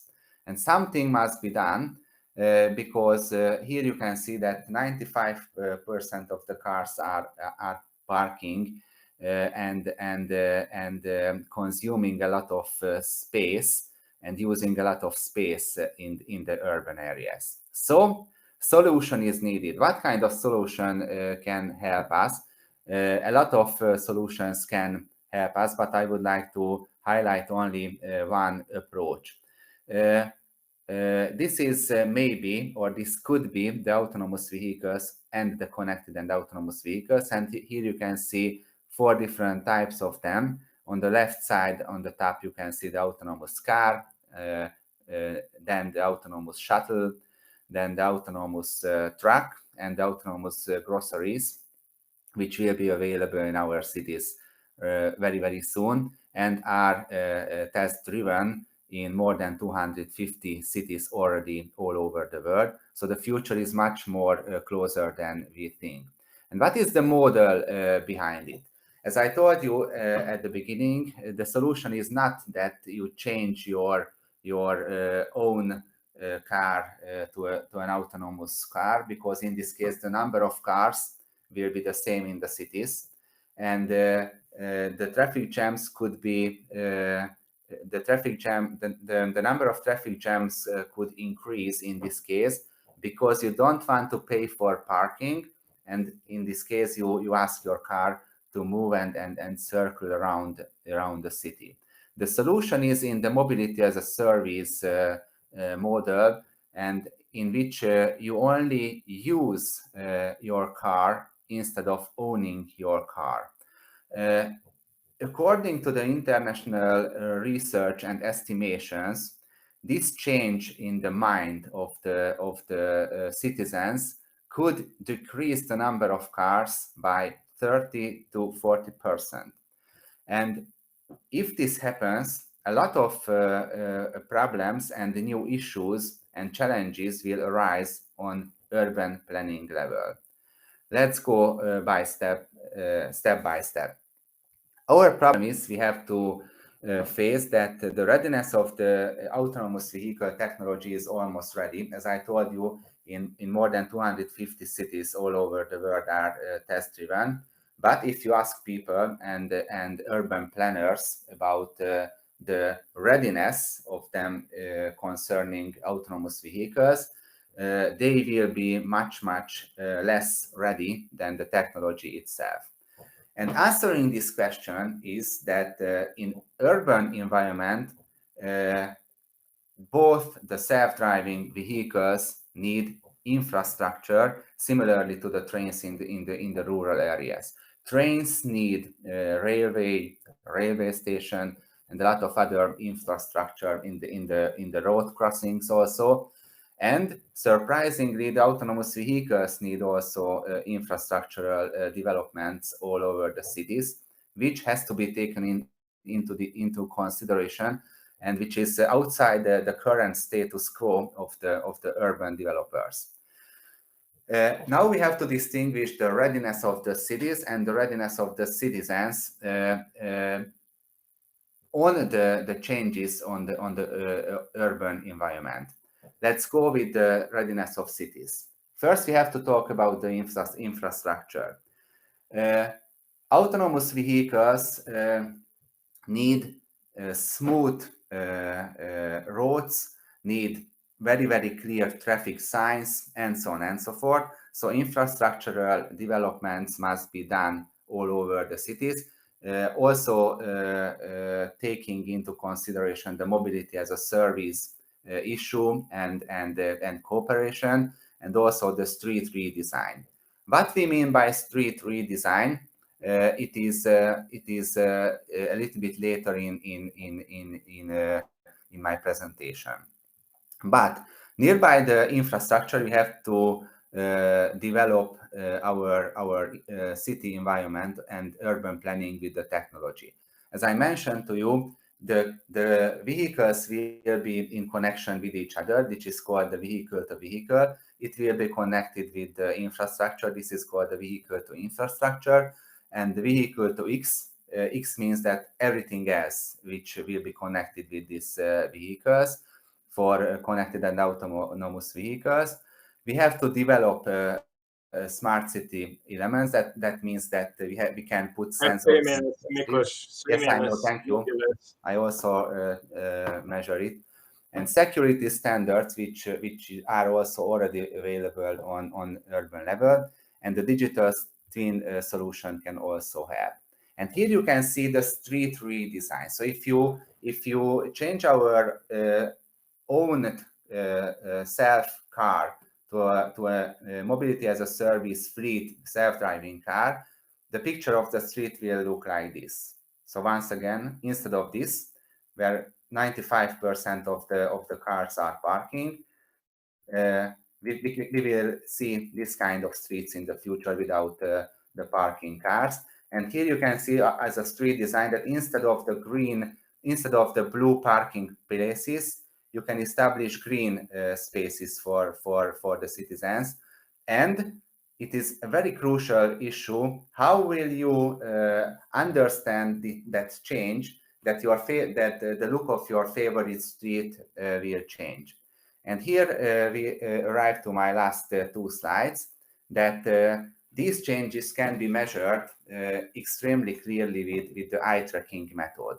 So you show pictures or videos to citizens, and you ask them only to watch them. And after that, you can evaluate these pictures with eye tracking. And here you can see that on the right side of the picture, the eye tracking shows more concentration, and that means that maybe these solutions are more familiar for the people. Here you can see another street redesign approach, also investigated with eye tracking. This is only a pilot with 40 people, but we will continue this research later. So thank you for your attention, and please ask me your questions. Thank you, Mikos. Well, I understand your attention that you need an intention to, let's say, want to encourage autonomous vehicles in city, but I don't understand what happens to this vehicle. They need to be stored somewhere. They need storage space. maybe not in the city center, but somewhere, so will take place. So you will not simply change parking lot to green areas. And the second, the picture, very beautiful picture, no cars parking on the street, but only few cars, autonomous vehicles are present.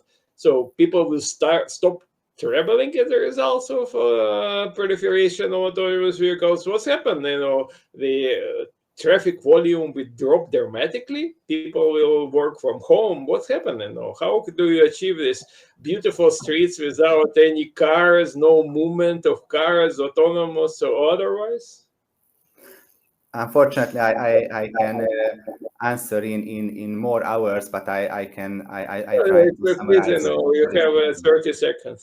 First with the parking. The parking is based on the business model of the mobility as a service. This means that fleet operators will operate the fleets, and this means that instead of parkings, they try to calculate the optimal number of cars, and the cars will be almost always on the route. So no parking will be needed, but if some cars will still park, the space for the parking cars will be much less, because if you park your car, it is important to have enough place to get off your car, right? But in case of the self-driving car, you can park 1 centimeter nearby each other, but it will be definitely outside the city. And people will still move, but not with their own car. They will use smartphone applications, and they will see exactly the same way as you call an Uber in the USA. You see where is the car exactly. You see what time the car will arrive to your home, and that time you are standing in the front of your house. Because I'm sorry but we'll need to finish that answer. It's like, you reminded, maybe it's like, you suggest to replace private cars with taxis, autonomous taxis without drivers. So it's what will happen, but it doesn't work in many areas. People still want to have their own cars. I don't know, it's kind of, remove the car, take a car from me and tell you that I can hire a taxi. And I will not agree to do that, actually. I will prefer use my car with all these difficulties involved. But I don't know if it's the only difference that this taxi comes with a driver and autonomous car comes without driver.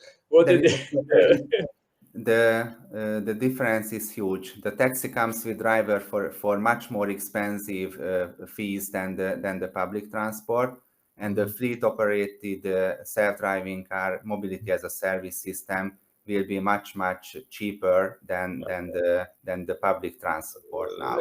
Let's see, if it happens. Let's wait and see. It should happen soon, more or less, a few more years, and you might see this change. Might not. I don't know. I am quite skeptical about that, but so maybe only me. Thank you. I think our session was quite successful and interesting presentation. Only thing I am missing was a question from the audience, and I have had to fill the gap, which I prefer not to, but I hope that you'll be more active in future conferences. Okay, thank you very much and goodbye. Stay healthy and work productively. Bye-bye to everyone. Welcome to the Young Scientist session 5. We have 3 presentations in program. The first one is by Christian Koliński, Rural Areas in the Light of the Resilience Concept. I can see Christian. The next presentation is by Agata Lewandowska, In Between Giants, the Challenges of Building Resilience in the Rural Areas in the Hinterland of 2 large urban centers. But I cannot see Agata in the among attendants. Okay, maybe she will join to us later. And the third presentation is land use change in Hungarian sample area. Szigetköz. I'm not sure whether I pronounced it properly. And its effect on agrobiodiversity. Okay, so let's start with the first presentation. Christian, can you start your talk? Thank you for opportunity to speak. My name is Christian Koliński, and I am a PhD student at the Adam Mickiewicz University in Poznań. And it is my pleasure to talk to you about rural resilience to approaches to this theory. The title of my speech is Rural Areas in the Light of the Resilience Concept. This is agenda for today's speech, and the presentation aims to present the current state of knowledge in rural resilience. To do these research articles focusing on the subject with the analyzed. Okay, next. Okay, yes. The etymological roots of resilience stem from the Latin word resilo, meaning to bounce back. Resilience has a conceptual fuzziness that is beneficial and in enabling to function as a boundary object, a common object or concept that appeals to multiple social worlds and can therefore foster multidisciplinary scientific collaboration. Research of resilience pay attention to the multiplicity of the definition of the concept. Pielesiak et al. In their publication, they point out that there are 44 different definitions of resilience. Okay, the first known use of the term resilience in science was used the physics by Treasure in 1818. According to the author, resilience meant the certain ability to the material to regain its lost shape. In 1824, the concept of resilience appeared in the Encyclopedia Britannica. In 1973, a groundbreaking article by the ecologist Holling on the resilience of ecological systems. It is often cited as a beginning of the modern theory of resilience. Holling's studies is a largest node in the psychotoxic network, confirming its central importance in the field of resilience. The flagship publication, which for the first time considered adaptive socio-ecological system relate to the development of rural areas in Europe, is a kind of fundamentation of which other scientist development. The framework or rural resilience is an article by scientists from the University of Wageningen, Wim Heiman and Orr. Resilience theory. The concept of resilience has various aspects. The resilience functions in the academic debate as evidenced by the large number of articles. Resilience is also raised by politicians. For examples, in the Europe 2020 strategy. Many scholars emphasize that the theory of resilience is a new approach to development planning. This is a new concept of development. In various definitions of resilience, it is stated that this theory works when a shock has occurred a given area. Several research approaches can be distinguished in research of resilience. Pendle et al. Distinguish approaches such as equilibrium, system perspectivities, path defense, and the long view. In turn, Simi and Martin distinguish the following approaches: the Darwinist approach, path defense, complexity theory, and psycho-adaptive model of panarchy. The understanding of resilience has evolved. Initial resilience definitions emphasize the ability of the community to recover from a disaster. Currently, the definitions are more extensive and focus on preparation, mitigation, and adaptability. I want to point out the economic and environmental factors have contributed to the increasing number of works focusing on socio-economic and spatial features. And the first work to track to the theory of resilience in rural areas is the article by Heyman I mentioned earlier. Rural resilience is the predisposition of the rural area to adapt to changing circumstances in order to maintain a satisfactory standard of living. This concept also includes the ability to repair damage. Resilience shows how well a rural area is doing balancing ecological, economics, and cultural functions. As a complexity to the world grows, this system become more and more interdependent. So the interactions between term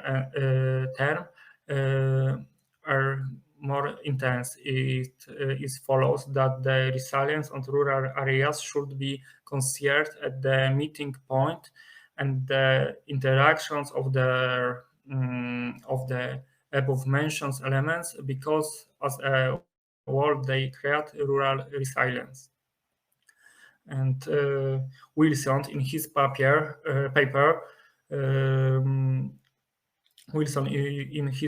introduced another point of understanding resilience. Resilience is related to sensitivity and flexibility.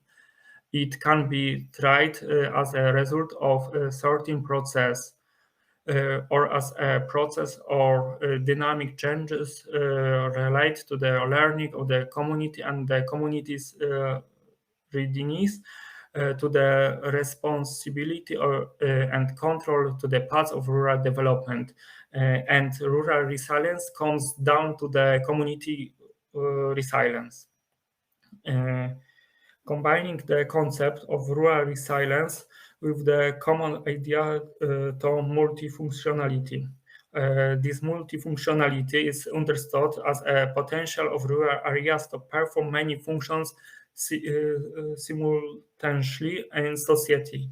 Not only the traditional agriculture productions, but also various non-agricultural market and public service. For example, rural tourism, landscape management, water and nature management.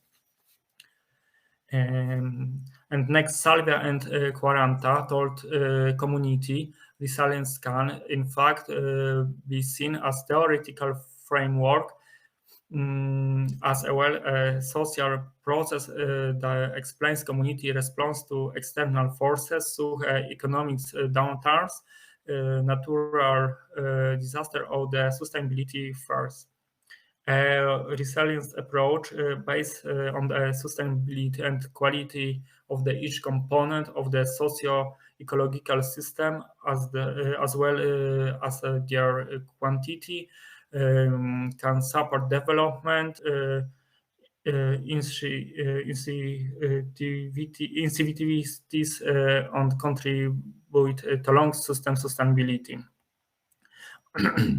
Three properties of resilience in socio-ecological system which have been defined as first, the number of changes a system can undergo while maintaining the same functions and structure. Second, the ability to self-organize, and third, the ability to bullet learning and adaptability both on an individual and collective level. Su et al. Conducted the study in the Yangtze River Delta. The aim of the study was to determine the level of resilience of rural areas by reference to 5 main factors: natural capital, productive capital, human capital, social capital, and financial capital. Based on a comprehensive assessment of rural resilience on the Yangtze Delta region, the level of rural resilience in 2000 to 2019 goes from a low level of homogeneous development to the high level of heterogeneous development, and then to a higher level of homogeneous development. The significance to the study is first are reflected in the way it supplements the existing rural resilience theory. That is, it enriches the systematics and quantitative research perspective and of resilience theory, and thus provides reference ideas from future researchers.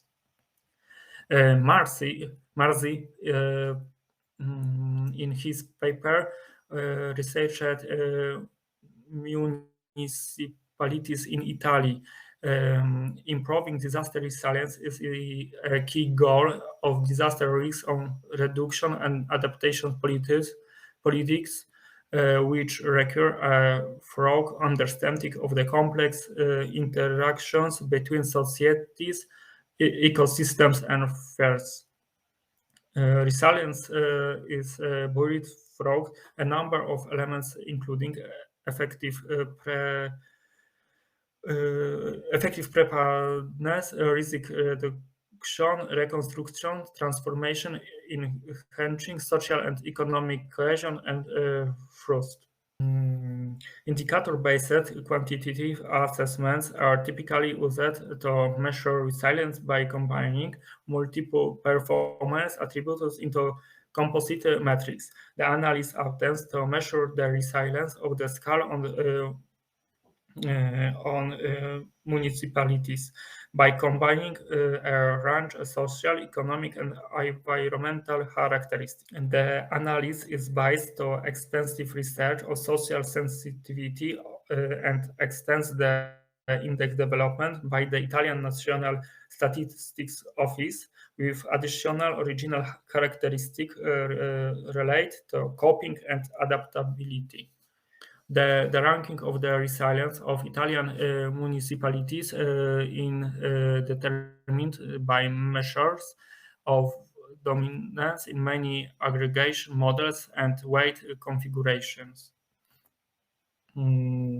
Roberts says about the key role internet in building resilience in rural areas. With this approach to rural resilience, the issue of being resilient and having resilience for the rural community in the digital age makes internet access crucial, widespread in rural areas. Those who have access to broadband internet in these areas achieve economic and social benefits much greater than others. The resilience of rural areas is this region in growing faster and faster every year. The importance to this research is demonstrated primarily in the way in the complex existing rural resilience theory.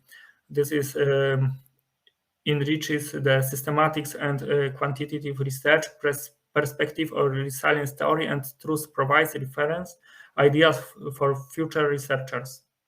And conclusions. economic and environmental factors have contributed to the increasing number of works that focus on socioeconomics and spatial features. The research shows different approaches: environmental, ecological, and social. And last research is carried out different levels, from the overall rural resilience index to the study of a specific area. Well, that is all from me. Thank you very much. Thank you, Christian, for your presentation. I have 2 questions, Christian. Can we see a presentation again? Christian, can you show me the slide just before this Russian flag table? Oh, just this one? Previous one. Oh, okay. So we have 2 approaches to resilience theory in this on this slide. My question is, which one do you prefer? This on the left side or this on the right side? I don't know.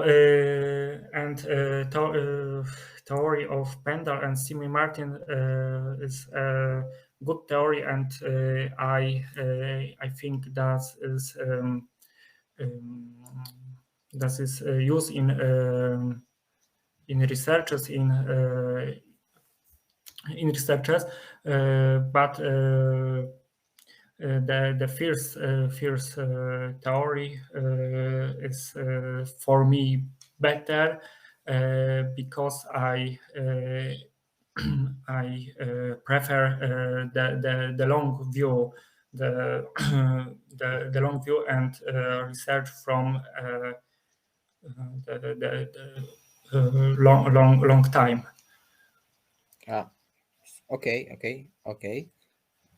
Thank you. And I have the second question, because your work is at this moment, it seems to be very theoretical, because we have a review of resilience theory, different approaches to resilience theory, and of course you also delivered to us some conclusions. My question is, do you want to extend your study to any empirical example or case study, or do you want to investigate any rural region just from the resilience theory point of view? For me, is a better case study and practical researches, and I told about researches from Italian, and this is yes, this is Italian research. He researched all Italian communes, and he researched he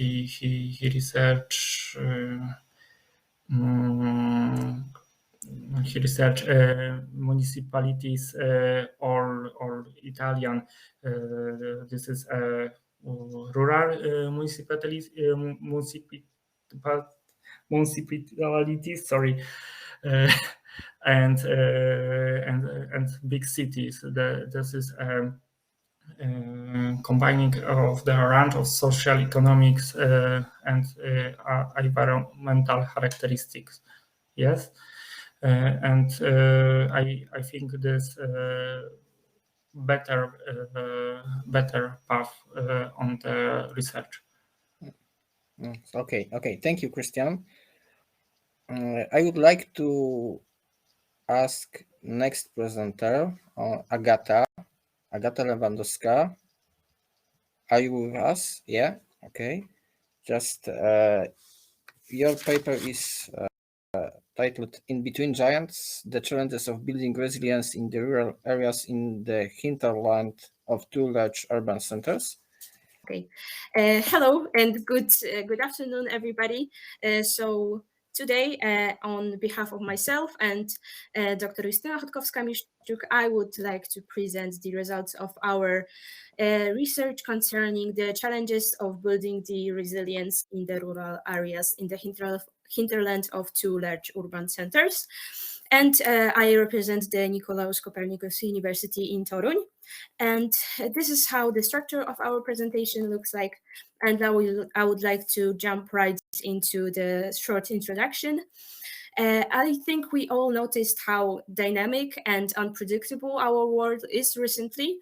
We experience the effects of climate change. We live in a world that is polluted and degraded.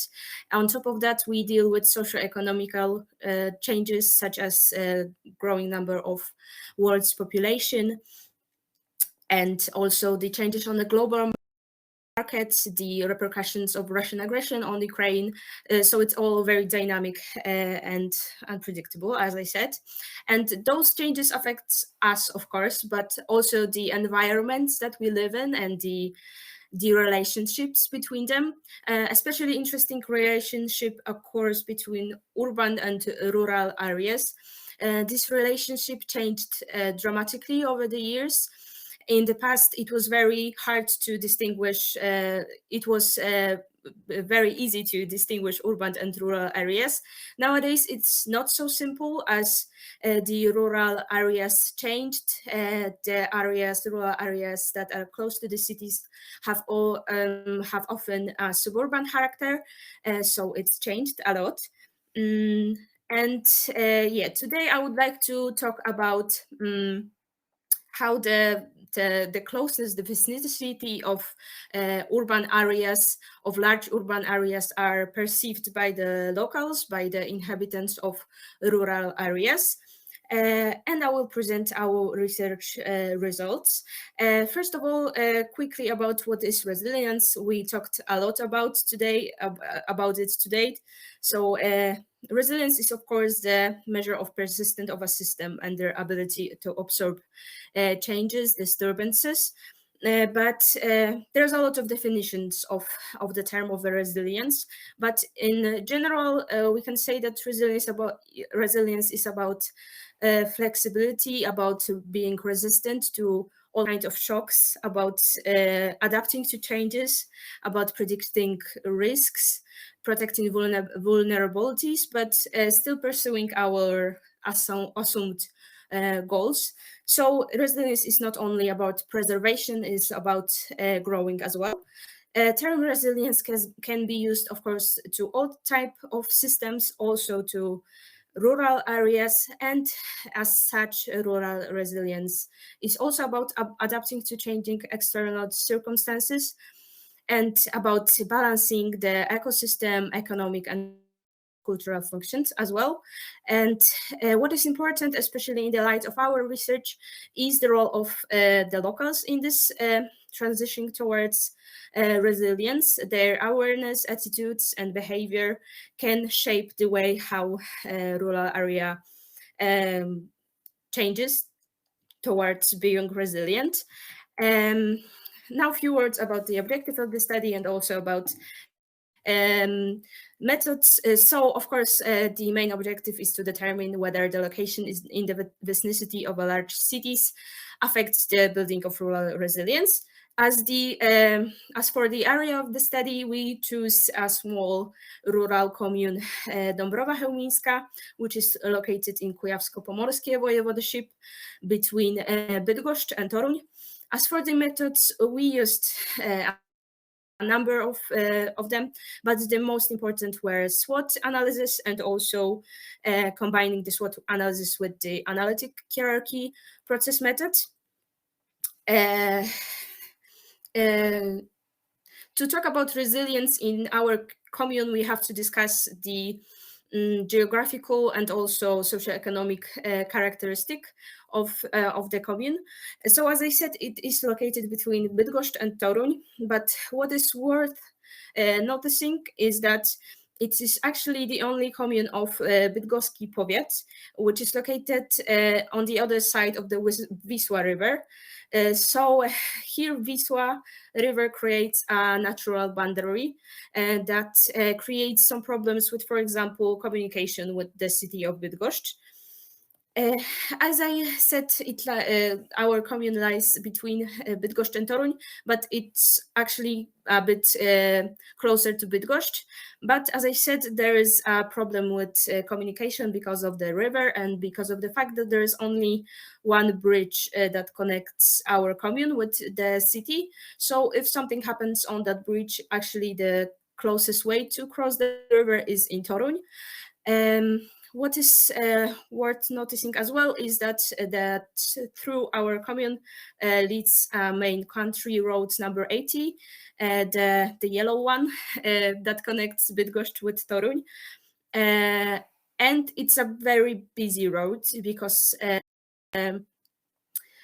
people that live in Bydgoszcz often choose to work in Toruń and the other way around. So it's a very busy road, which also creates problems with traffic.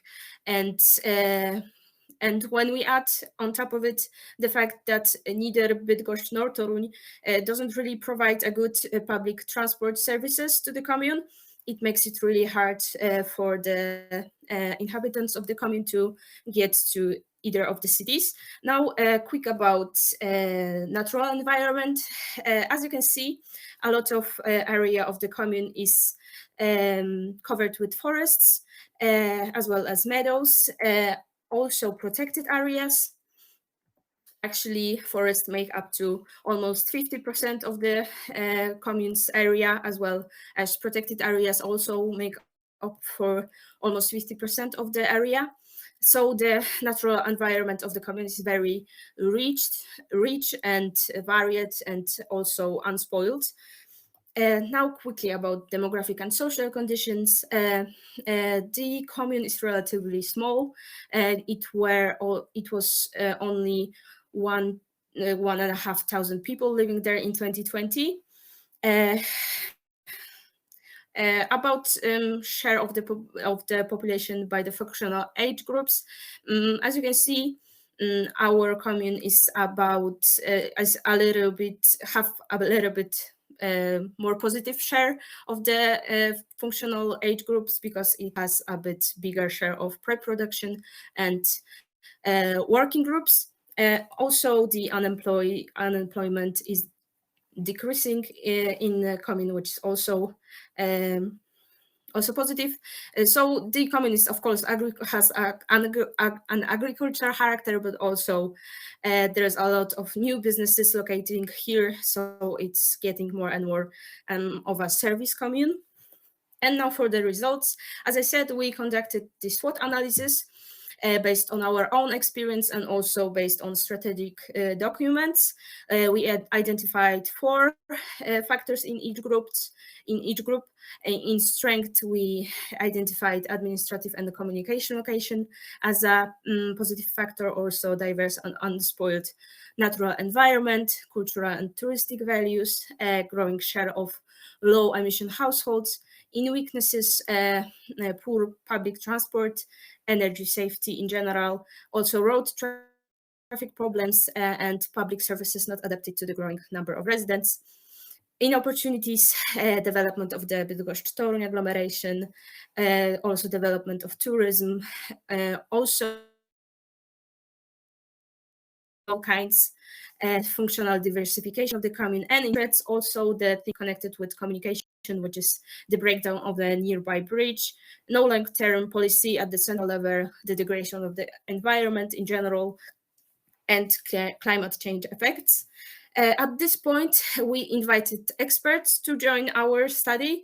We asked them to participate by evaluating the factors that we identified in our SWOT analysis by comparing each factors between one another according to a 9-point scale.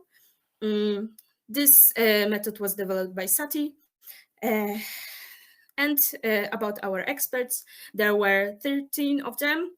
They came from a different part of our commune. They represented different professions, which allowed us to have a like holistic approach to the idea of resilience, to the building of the resilience of Dąbrowa Chełmińska commune. And yes, we asked them to think about which of the strengths, opportunities are the most important in building resilience, and in the case of weaknesses and threats, which of them are the biggest obstacles in building resilience of our commune. This is the summary. It might not tell you a lot at this point, but based on that, we conducted mathematical equations proposed by Sati, and we get to the point where we identified the most important strengths, weaknesses, opportunities, and threats. And so, as you can see, the administrative and communication location is not really considered a strength among our experts. The biggest strength is actually diverse and unspoiled natural environment. Among weaknesses, the things connected to communication were the biggest weaknesses in the eyes of our experts, which was road traffic problems, but also poor public transport. In opportunities, our experts didn't really see the development of the Bydgoszcz-Toruń agglomeration as an opportunity. They see subventions as the biggest one, all kinds of subvention from the country level, but also from the European Union level. Among threats, the biggest one is also connected with communication, which is the nearby bridge breakdown. Here's again the summary of the most important factors in the groups.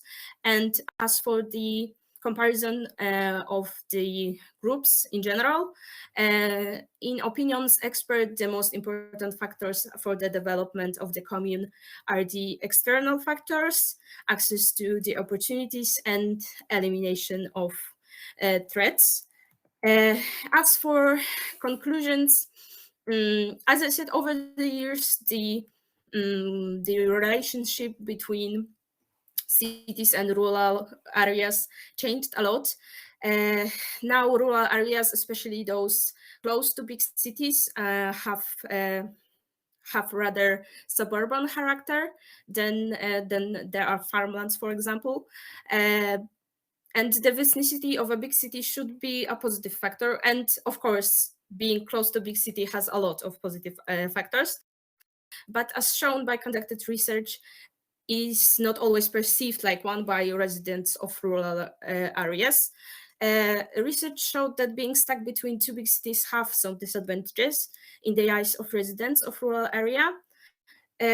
Mostly because of poor cooperation between Bydgoszcz and Toruń, and that causes problems with, for example, public transport.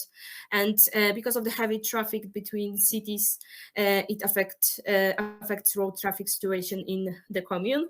In addition, commune experience a significant growth in a population due to the fact that it's more and more often considered as a kind of suburban area, but because it plays the role of a city bedroom, the growing population is not consistent with the improvement of public services. Having that in mind, it is important to consider thoroughly the issue of building resilience in rural areas located in the hinterland in large urban areas, as it might be heavily affected by external factors such as location. And here are literature. And thank you very much. If you have questions, I would like to, of course, answer them. Agata, thank you very much. I have two comments, more or less, and I have one question. I will start with my question. This commune is very specifically located, and discuss this commune as a rural area. I think it is rather suburban area, not typically rural. So I don't know, maybe you try to explain me why do you think it is rural area?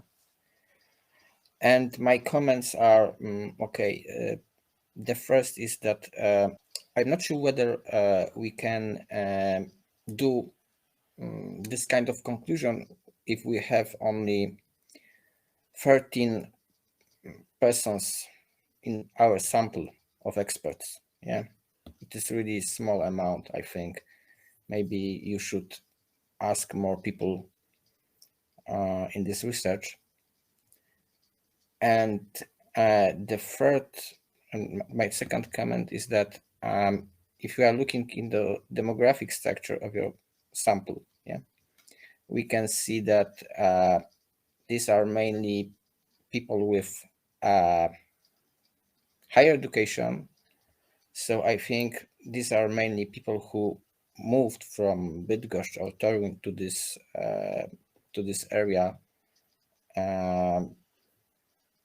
maybe in last 10 years, because as you showed us a diagram with population, yeah, we can observe that in last 10 or 15 years, I'm not sure, the population of this commune rised in 25%.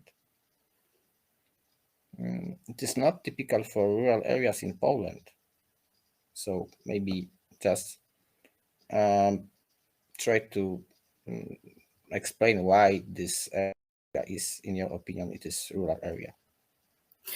Okay, so for the first one, yeah, question, you asked about the rurality of this commune, and as you know, our communes in our country have this can be rural or city communes, yeah. So technically, it is a rural commune, and the agriculture is still a big part of this commune, because the farmlands are have still a big use in the area in general, and a lot of people still are farmers, for example. So technically, it is still a rural area, rural commune. And as for the fact that it is a specific one, of course it is, because it's located between two big cities. There is not a lot of examples like that in Poland. So it needs to be compared with, for example, other communes like that in our country, maybe in the future in other countries, if there are maybe communes like that. Because of course it is a very specific one. And as for the third one about the experts, as you said, there should be maybe more experts invited to this research, but the analytic hierarchy process method, there are actually, it's not like a survey really, it's more like a query with our experts. So it's not always about the numbers of experts, but about I don't know, quality. I don't want to talk like that, but actually this research, this talk with experts takes about 30 to 45 minutes each. So it's a deepened, query. And as for the education, and if there are people who, if the experts were people that moved to the commune, actually it's not the case, because maybe I didn't put it there, but most of the experts that were invited to this research lived here in the commune more than 20 years. So they are like really local people. So I hope that I cleared things up. Okay. Thank you very much for your answers. I know that you are university student, yeah, still, if I am right. So you are at the beginning of your let's say way in science. So just my comments. The idea of my comments is to try to help to improve your research. Yeah, so I like it and I see a big potential in this research. So just you should maybe extend the study or just also find another similar area and then you can compare them. Okay, so yeah, and thank you very much. I appreciate those comments and all of the questions. So thank you. Okay, thank you very much, Agata. We have 16 minutes, but okay, I want to ask Andrea Pozsgai from Hungary, I think, to present his research. I welcome to all. My name is Andrea Pozsgai and I am a PhD student. My supervisor is Tamás Hardy, and during the presentation I would like to talk about our study, which one is land use change in Hungarian simple area, Szigetköz, and its effect on agrobiodiversity. So we are very concerned about how our food supply will evolve. While we see due to various factors, certain agricultural spaces could disappear or decrease within a really short period of time, for example, even within a decade. In our opinion, it is determined by the territorial unit factors, which can be internal and external factors. So our main goal is to determine the relationship between change in agrobiodiversity and processes on urbanization stages. On the next slide, on this slide, we can see the system of factors which can influence the agrobiodiversity. As we can see, it is a very difficult and sensitive topic because there are so many factors affecting it. And agricultural areas are experiencing a rapid decline in crop diversification. Local factors, and we think that global factors too in this negative process, for example, intensification, it means crop rotation, decline in the range of grown crops, on changing market needs, and economic policy decisions, for example, and climate change, protection of nature and the environment. And of course, the general habitat change, for example, less grassland and more built-up areas, and loss of age habitats. So in the course of the research, we started out from the following points. The urbanization process is affecting the majority of rural settlements in Hungary. The process of economic development brought about a change in the employment pattern. The number of households has declined significantly. But households in the traditional sense, for example, reduction of kitchen gardens, which could ensure self-sufficiency. And there is a constant interaction between the urban environment and struggling agricultural household.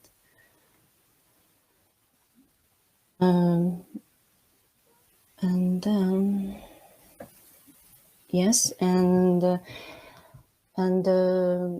we look for answers to the following questions. What impact did the urbanization processes of the 20th century have on the agricultural economic of the simple area? How do the system of factors affecting agrobiodiversity evolve in the Szigetköz? And is there a way to rank these factors? And what cause and effect relationships can be identified between them? And the third, how does the common agricultural policy contribute to increasing agrobiodiversity in the area? So during our work, we analyzed several kinds of maps. So it were the military survey maps, Corin land cover, and agricultural parcel identification system. And firstly, we had to digitalize the military survey maps and Hungarian maps. And then we examine the difference between them concerning land use. We examine the changes of the last 100 years. In addition to this, we used local municipality data sources, the collection of data from settlement level census records. It means 8 agricultural census records, and we collected data according to the aspects of type of farming, crops grown, livestock, and of course population changes. There are 23 administratively independent municipalities, so it means settlements in the Szigetköz.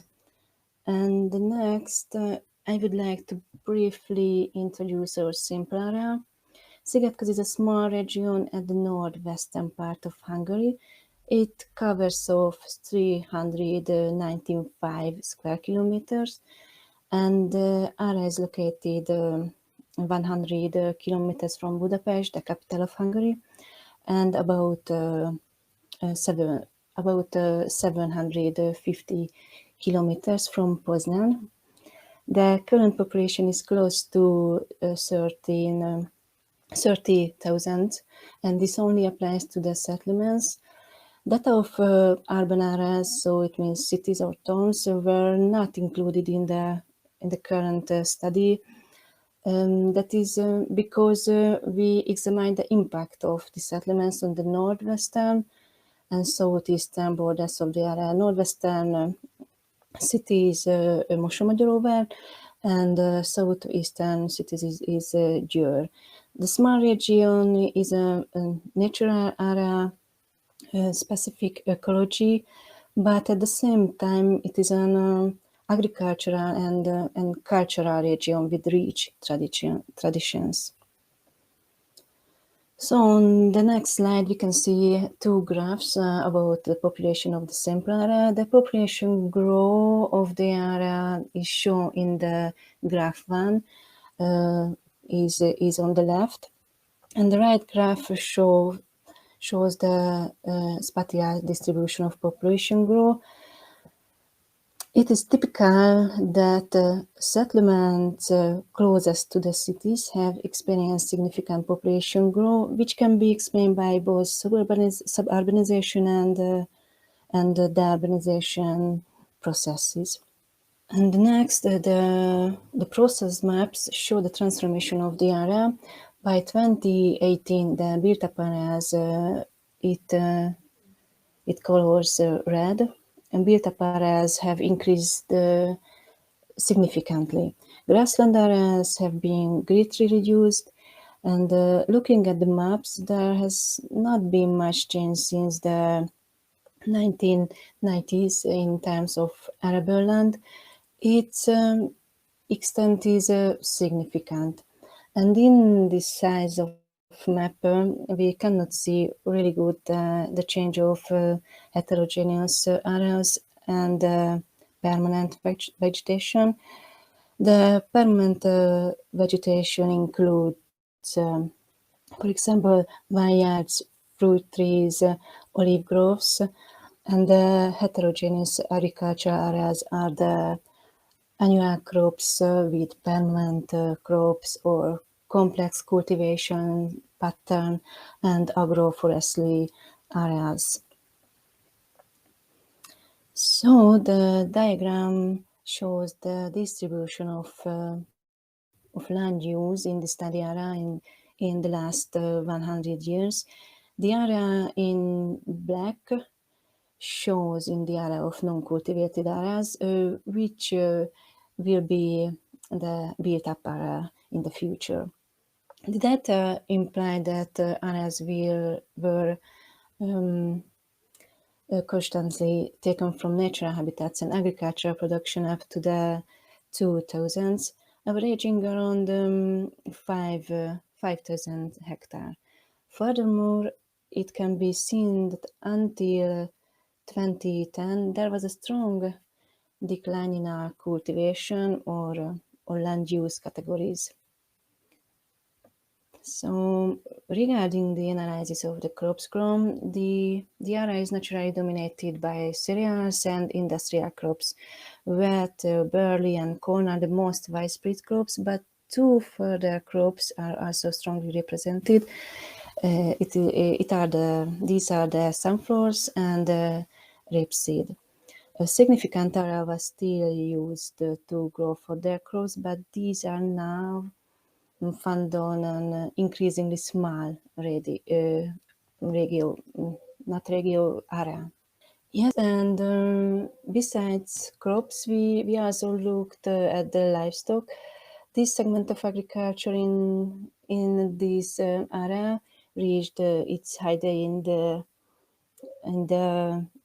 1960s, and from then livestock numbers have steadily declined.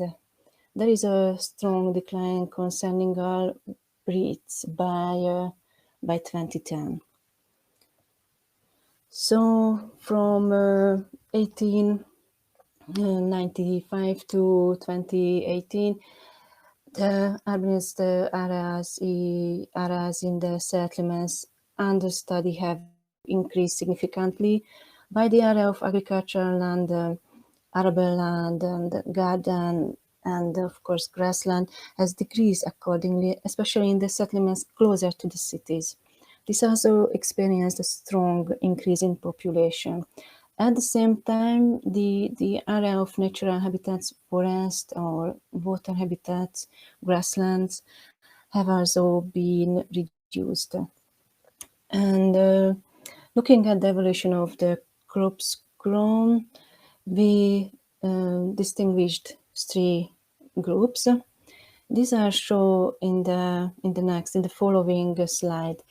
And the livestock data showed that there has been a huge reduce in the number of livestock. So by examining the crops grown over the time period indicated, we found that we could classify the crops into three groups based on cultivation period and territorial extent. Industrial crops permanently occupy large areas over long periods. They constitute Group 1. The Group 2 is plants and crops that represent a large area of cultivation within a short period of time, but in a similar short period of time, their cultivation declines or even disappear. For example, in the simple area, the sugar beet. And the Group 3 includes plants whose area has been slowly increasing and then slowly decreasing. For example, fodder crops whose production is largely determined by livestock trends. And in summary, the examined settlements are undergoing an urbanization process with agricultural land being reallocated to residential areas. The process of urbanization causes change in land allocation from agricultural use to construction. It is possible that it contributes to the monotony of agrobiodiversity. So in the future, in the next step, we would like to do a statistical correlation study between land use and agrobiodiversity. And finally, we make interviews with farmers and other local stakeholders. Andrea, thank you very much for your presentation. So I have one question, maybe two questions. Okay. Okay. Just we are at the end of this session. So, okay, my first question is: can we say that agrobiodiversity rised in the last 100 years in this area? And my second question is this case typical for Hungary, or maybe this case is somehow very specific for Hungary? Okay. Yeah, thanks. It is a very difficult question, I think, that because there is a typical case in Hungarian, but not really sure. I sure it because there is a very special area in Hungarian, so I cannot say that it is a typical process in this what happened in this area. So maybe it is not a typical. Okay, so maybe you should try to do another study and compare. Yeah. Yes, of course. I know that it takes time. Yeah, so yeah, and my first question was that can we say that this agrobiodiversity rise in this area? I think that agrobiodiversity is not rise in this area. Andrea, so thank you very much for your presentation. We are at the end of the session, so very much. Thank you to all presenters. Thank you to Christian again and to Agata for presenting their papers and that you decided to participate at our conference. And have a nice evening and see you tomorrow in the next day of our conference. Thank you very much and goodbye.